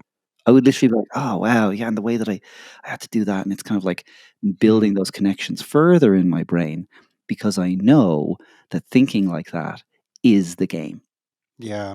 Doing those like neural pathways in my head, keeping those moving is the way you get better at the game. You don't get better by like pressing the buttons faster. Mm. You get more neural pathways that's the way puzzles go in this game. Yeah. I'm glad you said that because I was trying to think, what does this game feel like to me? When have I ever done anything for entertainment that reminded me of this game? And it reminded me like back in college and high school when I was trying to read Russian literature. Mhm. Yeah. It's like, I got it into my head that I should read Dostoevsky. Sure. And so I would just claw my way through these chapters. It's the kind of reading that like I would read the same page 10 times and not realize that I'd done it. It's something that you just get through very slowly. And maybe afterwards you're like, boy, I'm glad I did that. But man, is it tough to get through. And I was looking at the Discord for this, and what it reminded me of the most was, I'm sure people still do this, but I remember this was like 20 years ago on the internet. Folks would get together and they would have like these online book clubs where they would try to read through some really difficult ass book, like David Foster Wallace's Infinite Jest. They would do a project over the summer called Infinite Summer, and they would all try to read Infinite Jest together. Infinite Jest is a massive book with like 200 footnotes.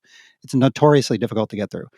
And they would all do it together, and they would kind of talk each other through it and like coach each other and motivate each other, or like reading Ulysses or something. I was And just about to say like Ulysses is like that too. with apologies to the Irishman in the room, I'm never going to fucking read Ulysses. Okay. It's just not going to happen. It's like, I'm past the point in my life where I can motivate myself to do something like that, So but I've never read Ulysses, but I do remember, hearing a story that really put it into perspective for me. Do you know who loved Ulysses? Like a famous actress who loved Ulysses. Marilyn Monroe loved really, Ulysses. wow. And That's she would fascinating. take it out on set, and she would literally just read a page, almost at random. Because it turns out Ulysses is one of those books where, like, yeah, it's a story, but like you can pretty much open it at any page and be like, huh, Right. yeah, Yeah. interesting. Yeah, You okay, I'll could put that probably away kind for of now. read it that way. Right. Right. It like doesn't matter. But it's Yeah. like you could like jump into Full Quiet and have like pretty much any of these tough puzzles be your first puzzle, and they'd all be equally difficult. Yeah. You know, it's not like I don't think there's actually a difficulty curve. It's just like up and then you're on the difficulty plane and then you finish the game. Well, Right. actually, Yeah. you're on the difficulty plane and then there's the bosses, and we'll get to that in a second. Yeah. But like Yeah, that's true. that's it. The game is just like this is the way the world is, and you either get it or you don't. And if you don't get it, just go back and listen some more to the birds. Like that's kind Yeah. of it. Connor, I'm interested to know, because you're talking about like, oh, you beat this, whatever. You do this one thing, you put it down, like, I'm good, I'm done with that chapter. Have you ever experienced you set like some sort of hard goal for yourself, but it's not the end. It's like midway through something, you're like, Oh oh, yeah. I'm working towards this. This is this intermediate goal, but it's super hard. And you do it and you're like, all right, I'm good. You put it away and you never touch it again. Oh no, not even never touch it again because like obviously this is like Yeah. I'm whatever 68% static. Yeah. But I'm not like in this mindset like I gotta get the static number down. Like the static number Yeah. is not the goal. The static number is just an indicator that you're learning about the world. Yeah. And when it gets 0%, it's like you don't need to learn anything else. Is basically what the game is saying to you. And so like, yeah, I can put the game down, but it's more like, let's say I'm doing things like there's other parts of the game that I'm then thinking about because there's probably about 2 or 3 puzzles that I had on the go in the mid game that I was doing at any one time. And I'd be like, okay, maybe I'll try this one. Oh, I learned something from this. Maybe I'll try this new trick on this other one, or I'll try explore a bit more for this one. Yeah, there's like plenty of these. But like Nick, I want to bring you back in here because like it just didn't work for everybody. And I don't think No. even if you put it into the manual, right? Even if you said in the manual, look at the fucking birds and they're going to tell you the fucking code, like it just wouldn't work. Like it just doesn't No. give you that. There was no way. I would never have figured that puzzle out. I would, my approach was to just constantly shoot the birds until they did something. And they never did anything. That is such a F.A.R.T.W.A.L.K solution. Well, yes, shoot. What to your point, there's one of them where like you hang off of a little branch by the bird and it'll drop like a med kit or a rope. So then I might think I got to interact with these birds. I need to shoot the birds. Yeah.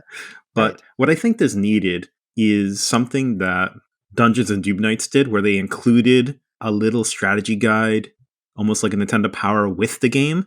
And I think was nice. that would have helped this. That was a really lot. nice. Like if you don't need that or don't want to look at it, all right, just put it away and beat the game. But if you want to be like, oh, I'm stuck, and you kind of, all right, let me look at this map or something, get some tips. I think that's what this game needed.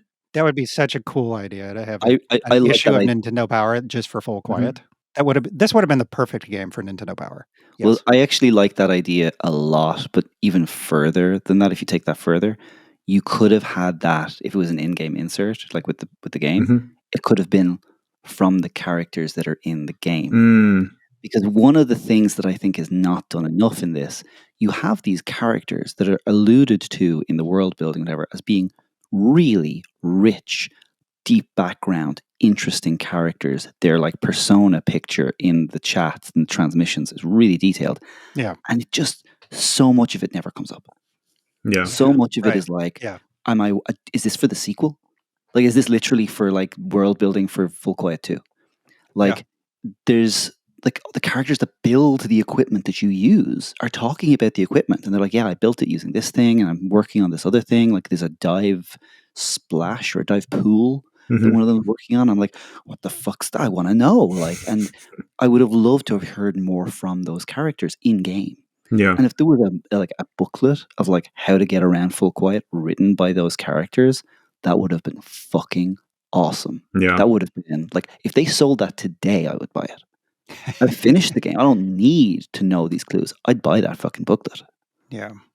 The last thing I want to say that the game reminded me of was Legacy of the Wizard. I don't know if either of you were familiar with this, but this was a game on NES. It was actually like Dragon Slayer 4 or whatever in Japan. But I had this game as a kid. I don't know how I ended up with this game, but I was compelled by it. It was really fascinating.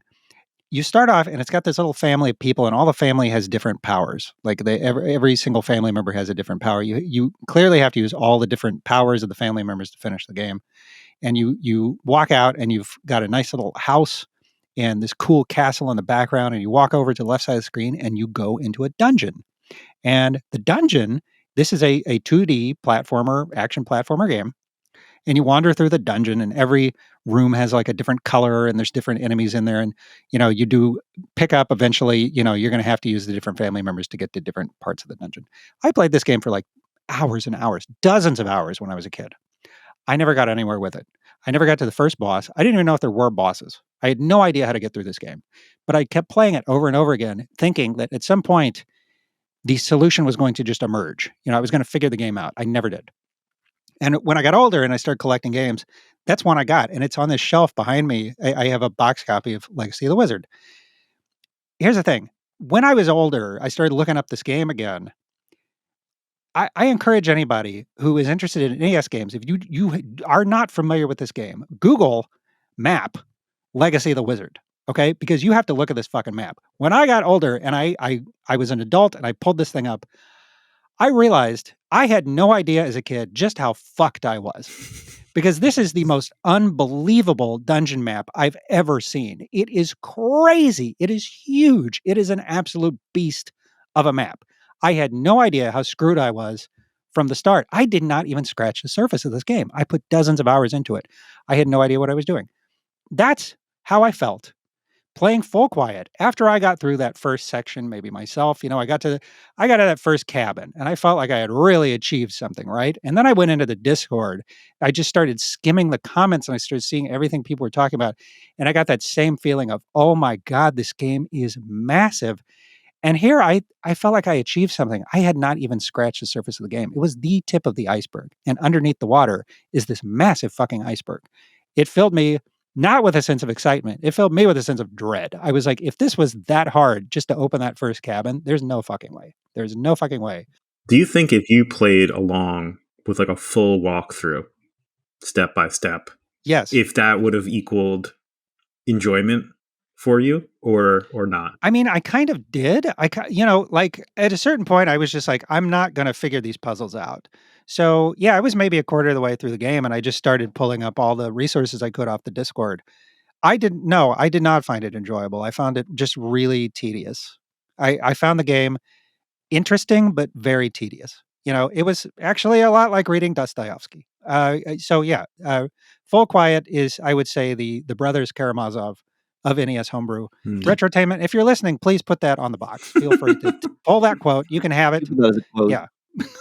But no, honestly, I did not. I did not enjoy it anymore playing it that way. So I don't know, man. It just different games for different people. Yeah. I don't think there's anything wrong with that. Like I said, these guys made the game they wanted to make. Yeah. I respect that. I absolutely respect that. But this game was not for me.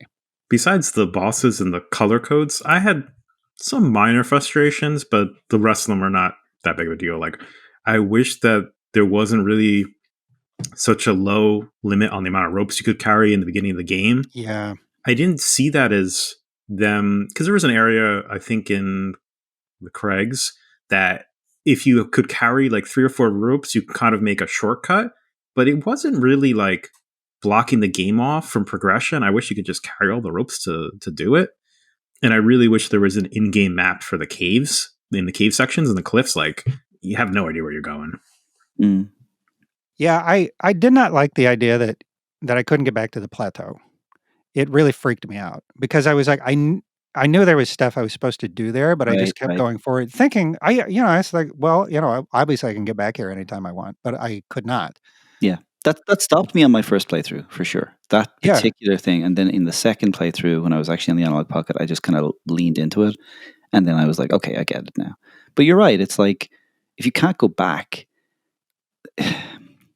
So my complaint really with this is it does so much. Like, it's such an ambitious game. I mean, the disclaimer that we have at the top of all these shows should almost like be repeated for this one. It is such a labor of love. There's so much that's put into this. But it does have that angle of like, it's trying to do so much. It's some things that just gets it like 85% of the way there. And you're like, oh, Yeah, you could if you could have just like dropped the idea of boss fights.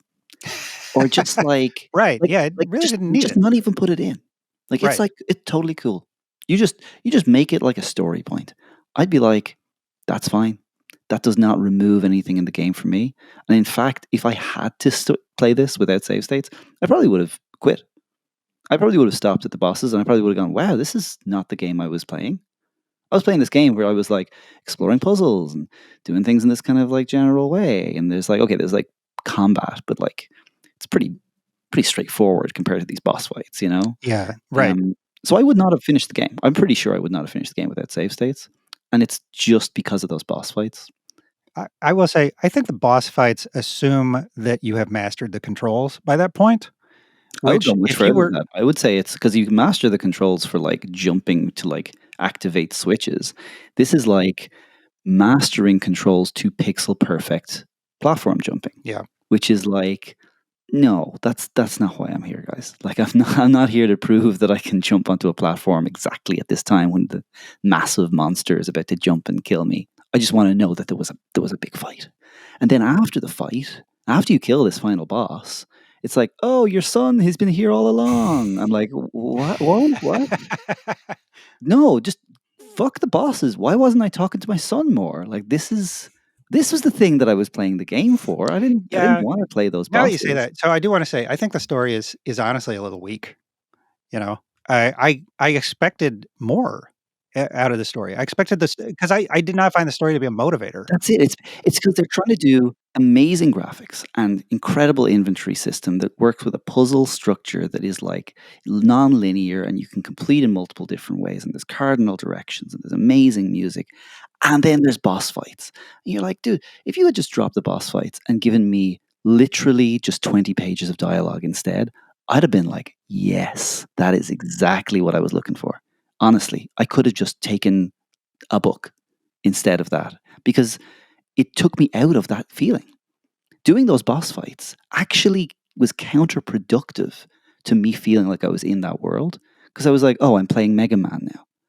Like, okay, I have to like fight this Well, boss. yeah, and this is what I was saying about how I think the last 10% of the game is like a different genre of Totally game. agree. Yeah, Totally agree. and you see, that is the type of game that you don't like. Yeah. So yeah, but And so like when you're talking about like what like it's just like doing things really really well or like the way that like it kind of misses the mark on certain things, the story part I think gets sacrificed quite a bit for every other element that we've talked about today. Like yeah, I would have liked to have been able to say, oh, the story really is compelling. Oh, it really draws you through the game. You really feel like you're making like I didn't feel like I was making progress in the story. yeah, I agree with that. You know, I felt like I was making progress making these waveforms click and having Yeah. 0% static, but like I didn't feel like, oh, I'm getting closer to, is it my wife that I'm supposed to be trying to find here? Is that what's happening? Is it my dad? Is it my son? Who is it that I'm actually looking It's for? your wife and son, I think. But the story wise, what kind of threw me out sometimes, like everything seems like almost post apocalyptical. Like you're the only person. And when you go Yeah, to I the assumed everybody was dead. mid everything, you're getting like story from the Mhm. past. You're going Yeah. through this, and all of a sudden, I think it's Pap shows up in the forest and like, oh, by the way, make sure you do this. See ya. And I'm Yeah. like, And then he's where did gone. you come from? Wait a minute. There's other people that are still alive? What the Yeah. hell? No, Yeah, totally. I had Let's no hang idea. out. Can we? Are you going to join me? No, no, no. I'm good. That's I'll see you exactly later. what I was thinking. At that exact point in time, I was like, did I fuck it up? Was I supposed to do something else? Yeah, Like I really want to emphasize that like it's if you're in a game like this because it's got amazing graphics and world building and all of this stuff and give it to me, dude. Like I will drink from the teeth. This is exactly what I want to hear more of. Why is Pap doing this? Why does he feel so strongly, but I don't? Why is there like this tension that's clearly there? Like I read over like all the manual Hmm. and rereading all the things in the game. Like clearly, you could have positioned this main character as this weird kind of prodigal son or this like hero's journey where he's like refusing the call to power. Like, I don't believe in these aliens. I don't believe that there's all this stuff. No, you gotta come on the journey. You gotta help us get, the things go. No, but I don't. And my wife, I was trying to protect my wife and well, I just want to, like, you can imagine Harrison Ford is there. Like, I just want to look after my family. Like, it's just like right there. I And there's think that nothing. there's got to be like as much as like if you agree with the logic or you don't. There's obviously logic that they did to do everything. There's got to be a character development book I think thinking of how they developed the game for the story wise, we don't see it, but it's kind of like if you're an actor and you're reading about what drives me, what's my backstory, and then they read this thing and that's how they play the character. There's 100%. There's got to be those documents on the developer side, and we just don't know them. But I'm sure all those answers are in there. Yeah, and if they're saving it for Full Quiet 2, that's great. But like, sorry, go ahead, Nick. No, it's like Connor was saying that, I feel like these characters were really fleshed out, but I got hints of that, but I didn't see that in the game. Yeah. You know? And, I thought was interesting was that if you go all the way back to the Kickstarter page and watch the original launch trailer for this Kickstarter, back in 2017, it's all about, I have to find my son. And it's this guy who goes out into the forest to find his son, right? And I was thinking about that the whole time I was playing this game because I'm like, well, I guess they just dropped that plot point. And it's not until you get to the very end of the game, like the ending, that's where the sun shows up. And it's like, oh, they didn't drop the sun. There's the sun. It's like, but at no point during the game did I have any idea that there was a son and that he was missing. I thought they had just cut that from the game. Yeah. You know? I thought that too. Like there's even the Onana character, the benevolent alien or something. Yeah, the benevolent alien. Like I was like, cool, dude. Like, can we just talk? Like, can we just chat? Like, what's going on? Yeah, like, right. Because like the part that I would say honestly, what frustrated me more than the puzzles was the fact that everyone in the game is talking to each other except you. Yeah, right. You're the only person in the game who is not actively in conversations with everybody else. You have to read notes, like post-it notes that somebody left in the fucking office. And like, okay, I get it. Like I'm on a journey and you guys are off doing things, but I'm constantly getting this information on the transmissions in the dreams that you're all talking to each other. You all know each other. You're all engaged with each other. You're making progress independently on something that I don't even know I'm part of. And I kind of wanted to be part of that journey too. I didn't think that was in the present. I thought all that stuff was in the past, and that's why it was so jarring to me that Pap showed up. Yeah, exactly. But that's the thing. Yeah, right. Pap showing up kind of breaks that illusion then. Yeah. Like I would have been agreeing with you that like, oh no, it's like echoes of memories from the past or something. But like if he's showing up, he's like, oh yeah, cool, peace out. By the way, keep doing that signal shit. I'm like, well, obviously everybody's talking about the signals because it's broken and I have to fix it. Why aren't they talking to me? Well, I was like, why am I doing all this shit? Where the fuck did you guys go? I think it kind of like, it does kind of like hurt the story in that way. Like, not enough for me to not enjoy it. But I thought like, they're all dead. I thought the sequence in the beginning, them being shot, they're dead. I thought everybody was dead. Yeah. I thought I was running around doing this just because it was like me. I don't know. I actually didn't know why I was doing all this stuff. Right. Yeah. I mean, the last thing I'll say on that is like, I'll do my like fancy little part that you can cut if you want. But I've been hearing this more in terms of people criticizing or like liking games, which is diegetic information. So this is like the stuff that's in the game that your character knows is in the game. Yeah. Right. So non-diegetic things are things like Tom Cruise in Mission Impossible does not hear the Mission Impossible theme. He's not like humming it to himself, right? Yeah. Right? He's not going around in Mission Impossible, the movie, going dun dun dun dun dun dun, right? But he does hear like a conversation that's in a restaurant, or he does hear like the train that's about to run him over or something. Like he hears those things. In the game, there's like this idea of diegetic information, which is like sometimes people call it yellow paint, which is where it's like kind of showing you to go this way. Like, oh, I wonder where I should go. Well, this ladder has paint all over it. Well, maybe I should take a look at this yellow paint and jump on this ladder and see where that leads. And then it kind of naturally feeds you that way. And that's actually really good if you've got this sense of urgency. Right? If you've got like, oh, I gotta fucking go. Oh, where am I fucking going? Oh, okay, quick, this is ladder. Let's check it out, right? And the setup with Pap is like, quick, you gotta, get all these radios set up and you gotta fucking get it all together. And then you meet Pap and you're like, peace. He's like, it just totally takes away all of this like world building of like, you gotta get this put together. Or yeah, you just take your time. You're just gonna wander around for a few days and figure the rest of it out. And it's like, in the game, I don't know if there is any urgency. Yeah, it's really hard to figure that out. Yeah. Right. Is there an urgent need for me to help? Or am I just some dude who's trying to find his wife and everyone's like, well, if you want to find your wife, she's over in the fucking other world right now. But we're just doing stuff with crystals and radio. Yeah, I don't know. If there's no reason to do this, like I was like, why am I even doing this? I don't quite understand what the urgency is.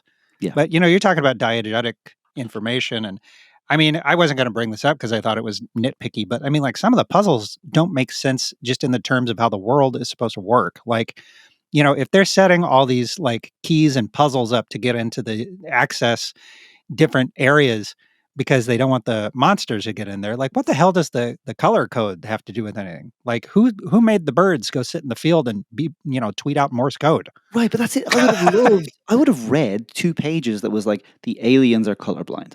Like, I would have just read that and taken that as gospel, and I'd be like, cool, aliens are colorblind. That's why we use colors as a code.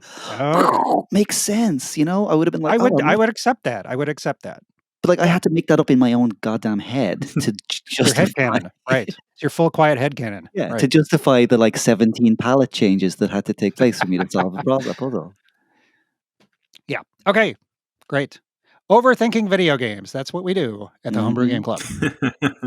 Well, I mean, these guys definitely over aimed and overachieved. In Yeah. this game. If we were going to overthink any video game, I think this one warrants it. So, all right. We're going to take a short break here and we're going to listen to some of the excellent music from Full Quiet. And then we're going to come back with our final thoughts on the game and read some opinions off of our Discord. All right. Here we go.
All right, we're back.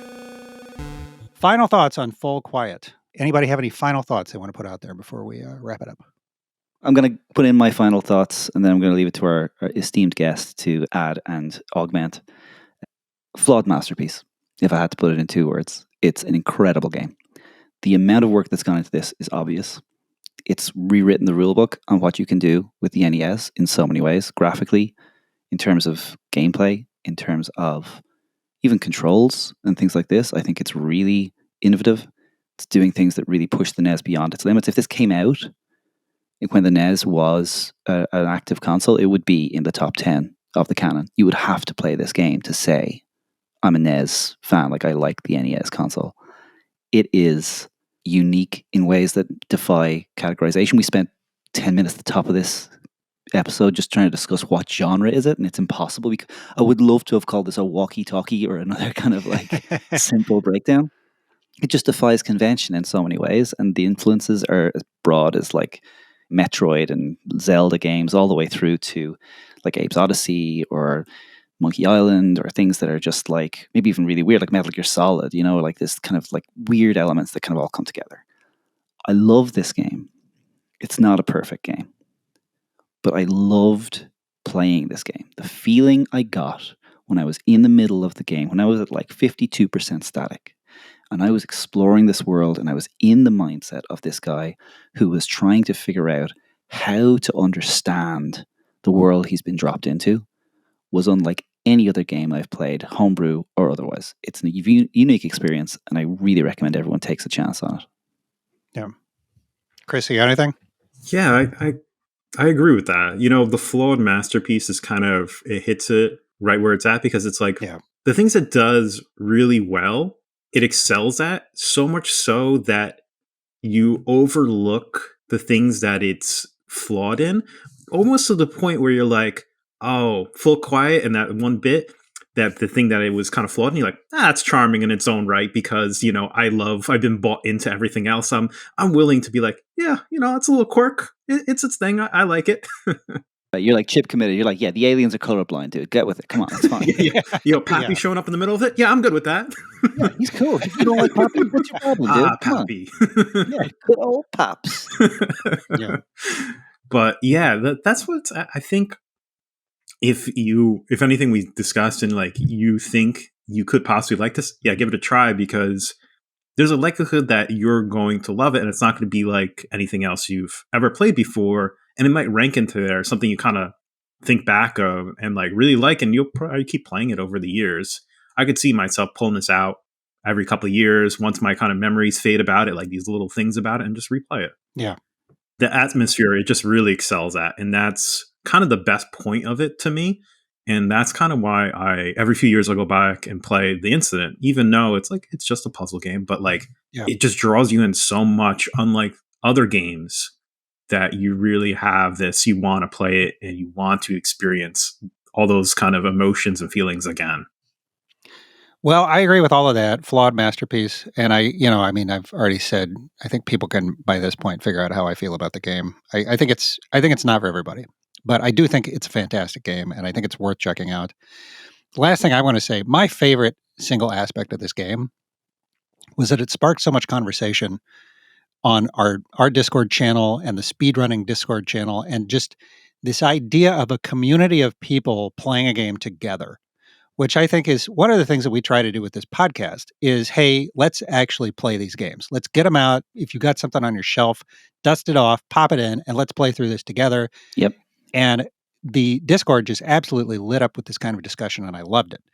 It really had that spirit of being way back in the day, and you're on the playground and you're talking to your friends and you're trying to figure your way through these old, difficult, intentionally obscure games.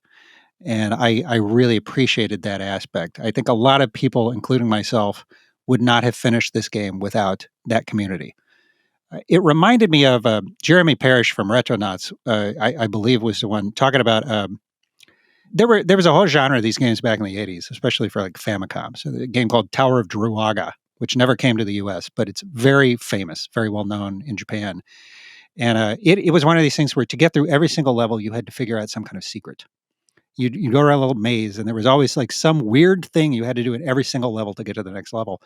And so at the arcade cabinets in Japan, what the arcade owners started doing was they would hang a notebook on the side of the cabinet. And people playing this game would actually write down what they discovered in the notebook. And so a whole group of people would come back to the arcade, and you could read through the notebook and you could see how to get through the different levels based on everybody else's experiences of what they had discovered. And I love that idea. And I feel like we recreated that with our Discord channel. And I feel like the other folks on the speedrunning Discord have recreated that. And that's fantastic. I love that. Well, I think I agree that it takes a very special game to create a meta game around it. Right. Right? Like to make a game that's just about making it easier or more feasible to play an existing game. I just think that speaks a lot to how special the game is, how people want to engage with it. They find it difficult, like you're saying, like it's not easy to get into. Right. It's not for everybody. People get into the communities like you're talking about, and they say, it's not for me, and they kind of bow out. And that's fine. Because it means that it still provides those signposts and those signals to other people that like this is a community just around this really interesting, if not always lovable, kind of game. kind of prickly, right? Yeah. All right. Cool. Well, I think that's it. So, Connor, do you need to get out of here? I do, unfortunately. I'm going to have to bounce. Okay. Chris, it's been an absolute pleasure. Yeah. Thank you so much. Yeah, thanks for having me. Good talking to you, Connor. All right. Connor has left us. He is no longer here. I'm going to go ahead and read some opinions from Discord. And I want to put out the disclaimer. The Discord was huge. There's lots of people in there. And so I tried to go through and skim some comments, people kind of giving their thoughts about the game. And I hope I'm not misrepresenting anybody. I apologize if your opinion on the game changed over time and I got you at the wrong point in time.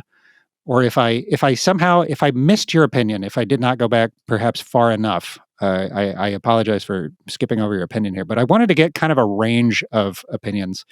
Lots of folks giving, different takes on the game, and I wanted to kind of represent that. So Chris Totten, who developer of Kudzu for the Game Boy, he says, I loved it. As someone who hasn't been in Homebrew for a long time, I tend to look at Homebrew as a sort of branch of indie games, which I have been into for a long time. And it's cool to see how many games lean into more indie design mindsets, which lean into the way games were on the console that they're building for. I agree. I love that. I feel like Full Quiet leans into the NES era in really interesting ways by requiring you to map it out and take extensive notes. The logic puzzles are really arcane in a good way, as long as you're cued into that. And I always wonder how these games work to folks maybe finding them on Switch or Steam and not knowing that they're homebrew. Yeah, I've wondered that too. I don't know how I would feel if I were a younger person and I came across this on Steam. Man, I would be vexed. I'm telling you what. That's how I feel. I don't know. Because I was looking at the Steam page for this. I'm not sure there's anything on like the Steam page that even spells out that this is actually developed for the NES. That's interesting take on it, because like you and I knowing it's a homebrew and it's for the Nintendo, like it comes with this history and design clues and logic that I just bring with me, because that's, but if I was jumping into it on PC not knowing that, I don't know how I'd feel about it. Yeah, and I wonder about a lot of that with these games that are, like you think about like Shovel Knight, which looks like an old game, but it's actually not. Whereas like when you have these authentically designed retro games for that console, people are like, why doesn't this game play right? What's wrong with it? I think people who make games like this are going to run up against that. I think maybe it's better to make clear up front that it is actually designed for a retro console rather than kind of obscure it. But I don't know. I don't know how you work around that. Chris Totten does say that he would not have beaten the game without our Discord channel, and I agree. I Fight Dragons. This is a much older comment. I don't think he's commented in. This has been a while ago. He says, I love the visual design and the atmosphere is second to none. But the need of constantly having to check this Discord for helpful hints killed the joy of it for me. I respect those who enjoyed the challenge and the communal aspects. I also like a challenge, but this game got way too cryptic at points. I am not sure that he actually went on to beat the game or not. I know at some point he switched over to the other Discord server, so maybe he did beat it. I hope he did. Irish Nerd 47. This is a different Irish nerd, not Connor. From the looks of all our comments, having a tutorial or directions of some sort could have been awesome, or maybe it ruins what we have. The danger, exploration, and puzzle solving, even in kind of giving no hint what you actually did solving said problem. It's fun to think about it coming out back when Nintendo Power was a thing and playing it out like that. Yeah.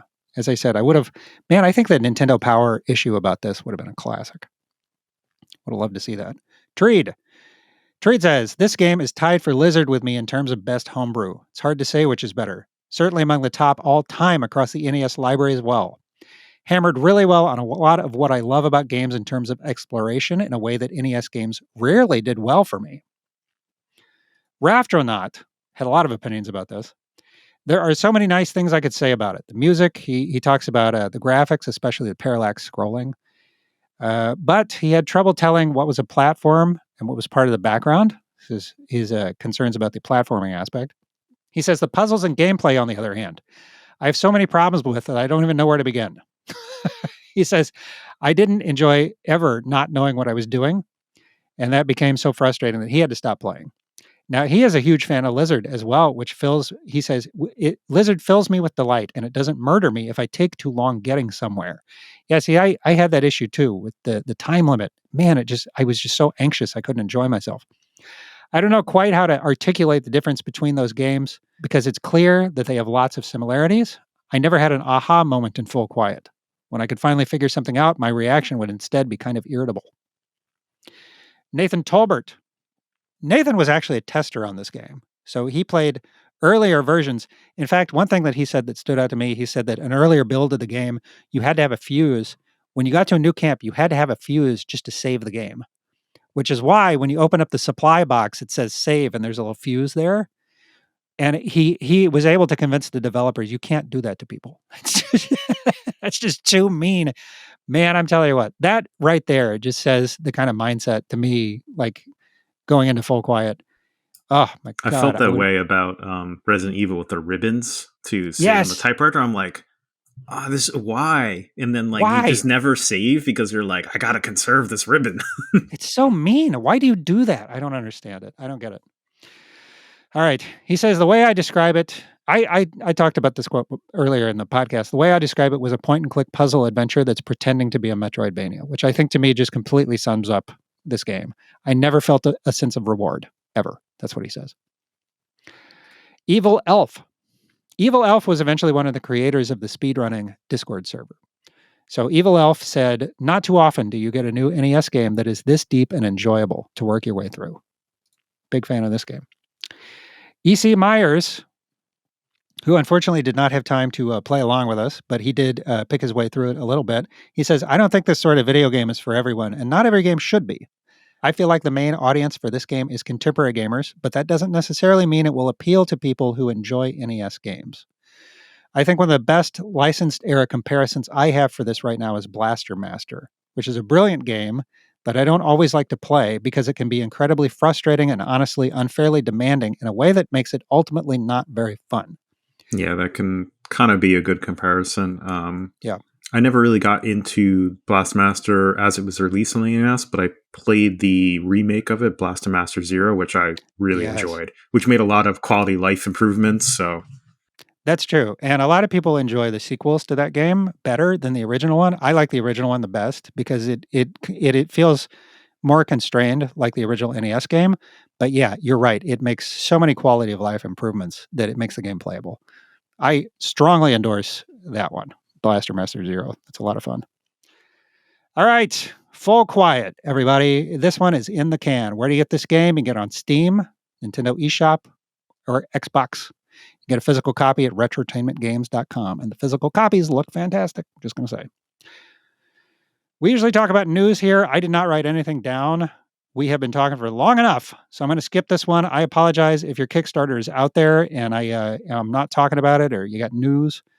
We will get to that next episode when we have less intense games to talk about. In fact, I'm going to go ahead and talk about our next games on this podcast will be Flea and Tapeworm Disco Puzzle for the NES. We're talking about these games because Flea 2 should be launching around the time that I post this episode, February 29th of 2024. Flea 2 will be available on Kickstarter.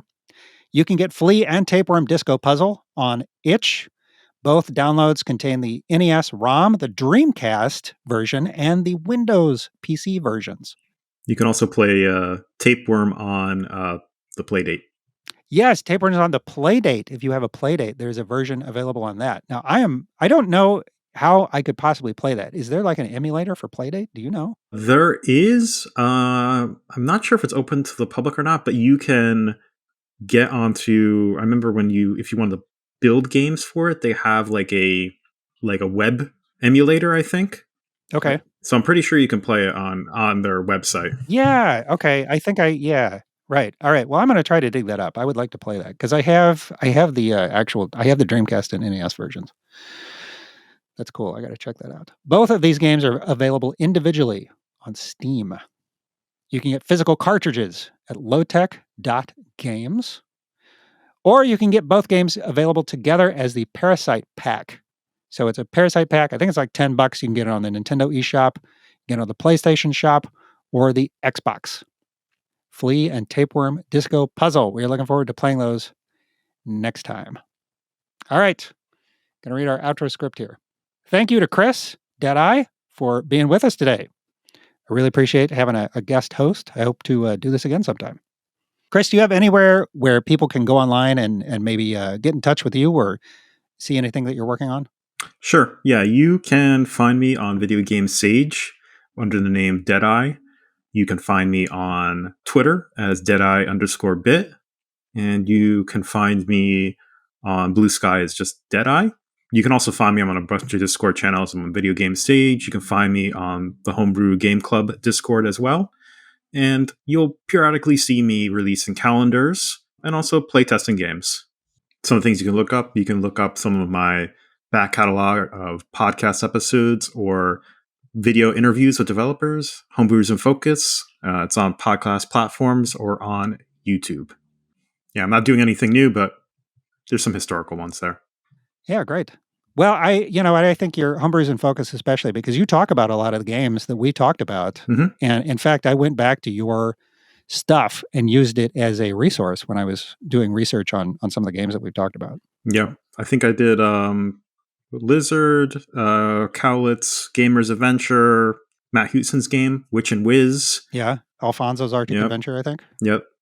All right. Well, thank you very much for being on the podcast. I really appreciate you being here.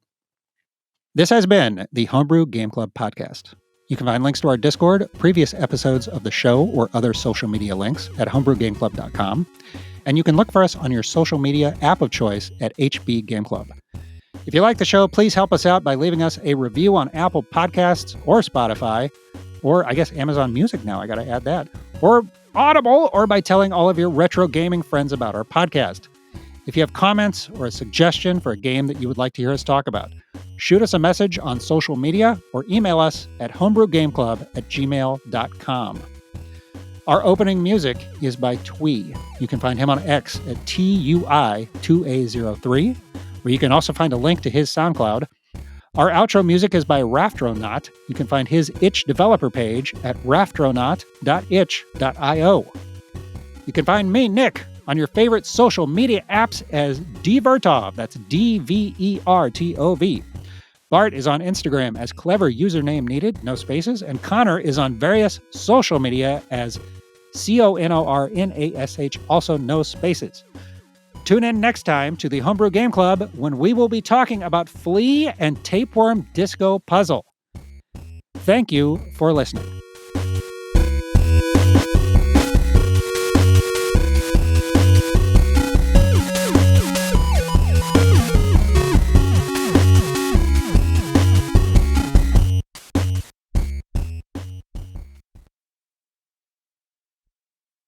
So, Full Quiet, developed by... Hold on a second. This is classic. This is classic Nick. You're going to get Classic this Nick. Yeah. Chris we are just ruining the podcast for Chris. He's like, God, this sounds like a mess. Yeah, he's like never going to listen to it ever again. I did get one person reach out to me because they were listening to some of my back stuff, and they're like, thank you for no profanity and swearing. I can't listen to that other podcast. Too much profanity. Yeah. Who the fuck said that? Who the fuck said that? My lips are sealed. Okay. Probably Matt Houston. No. No, I know it's not him. All right.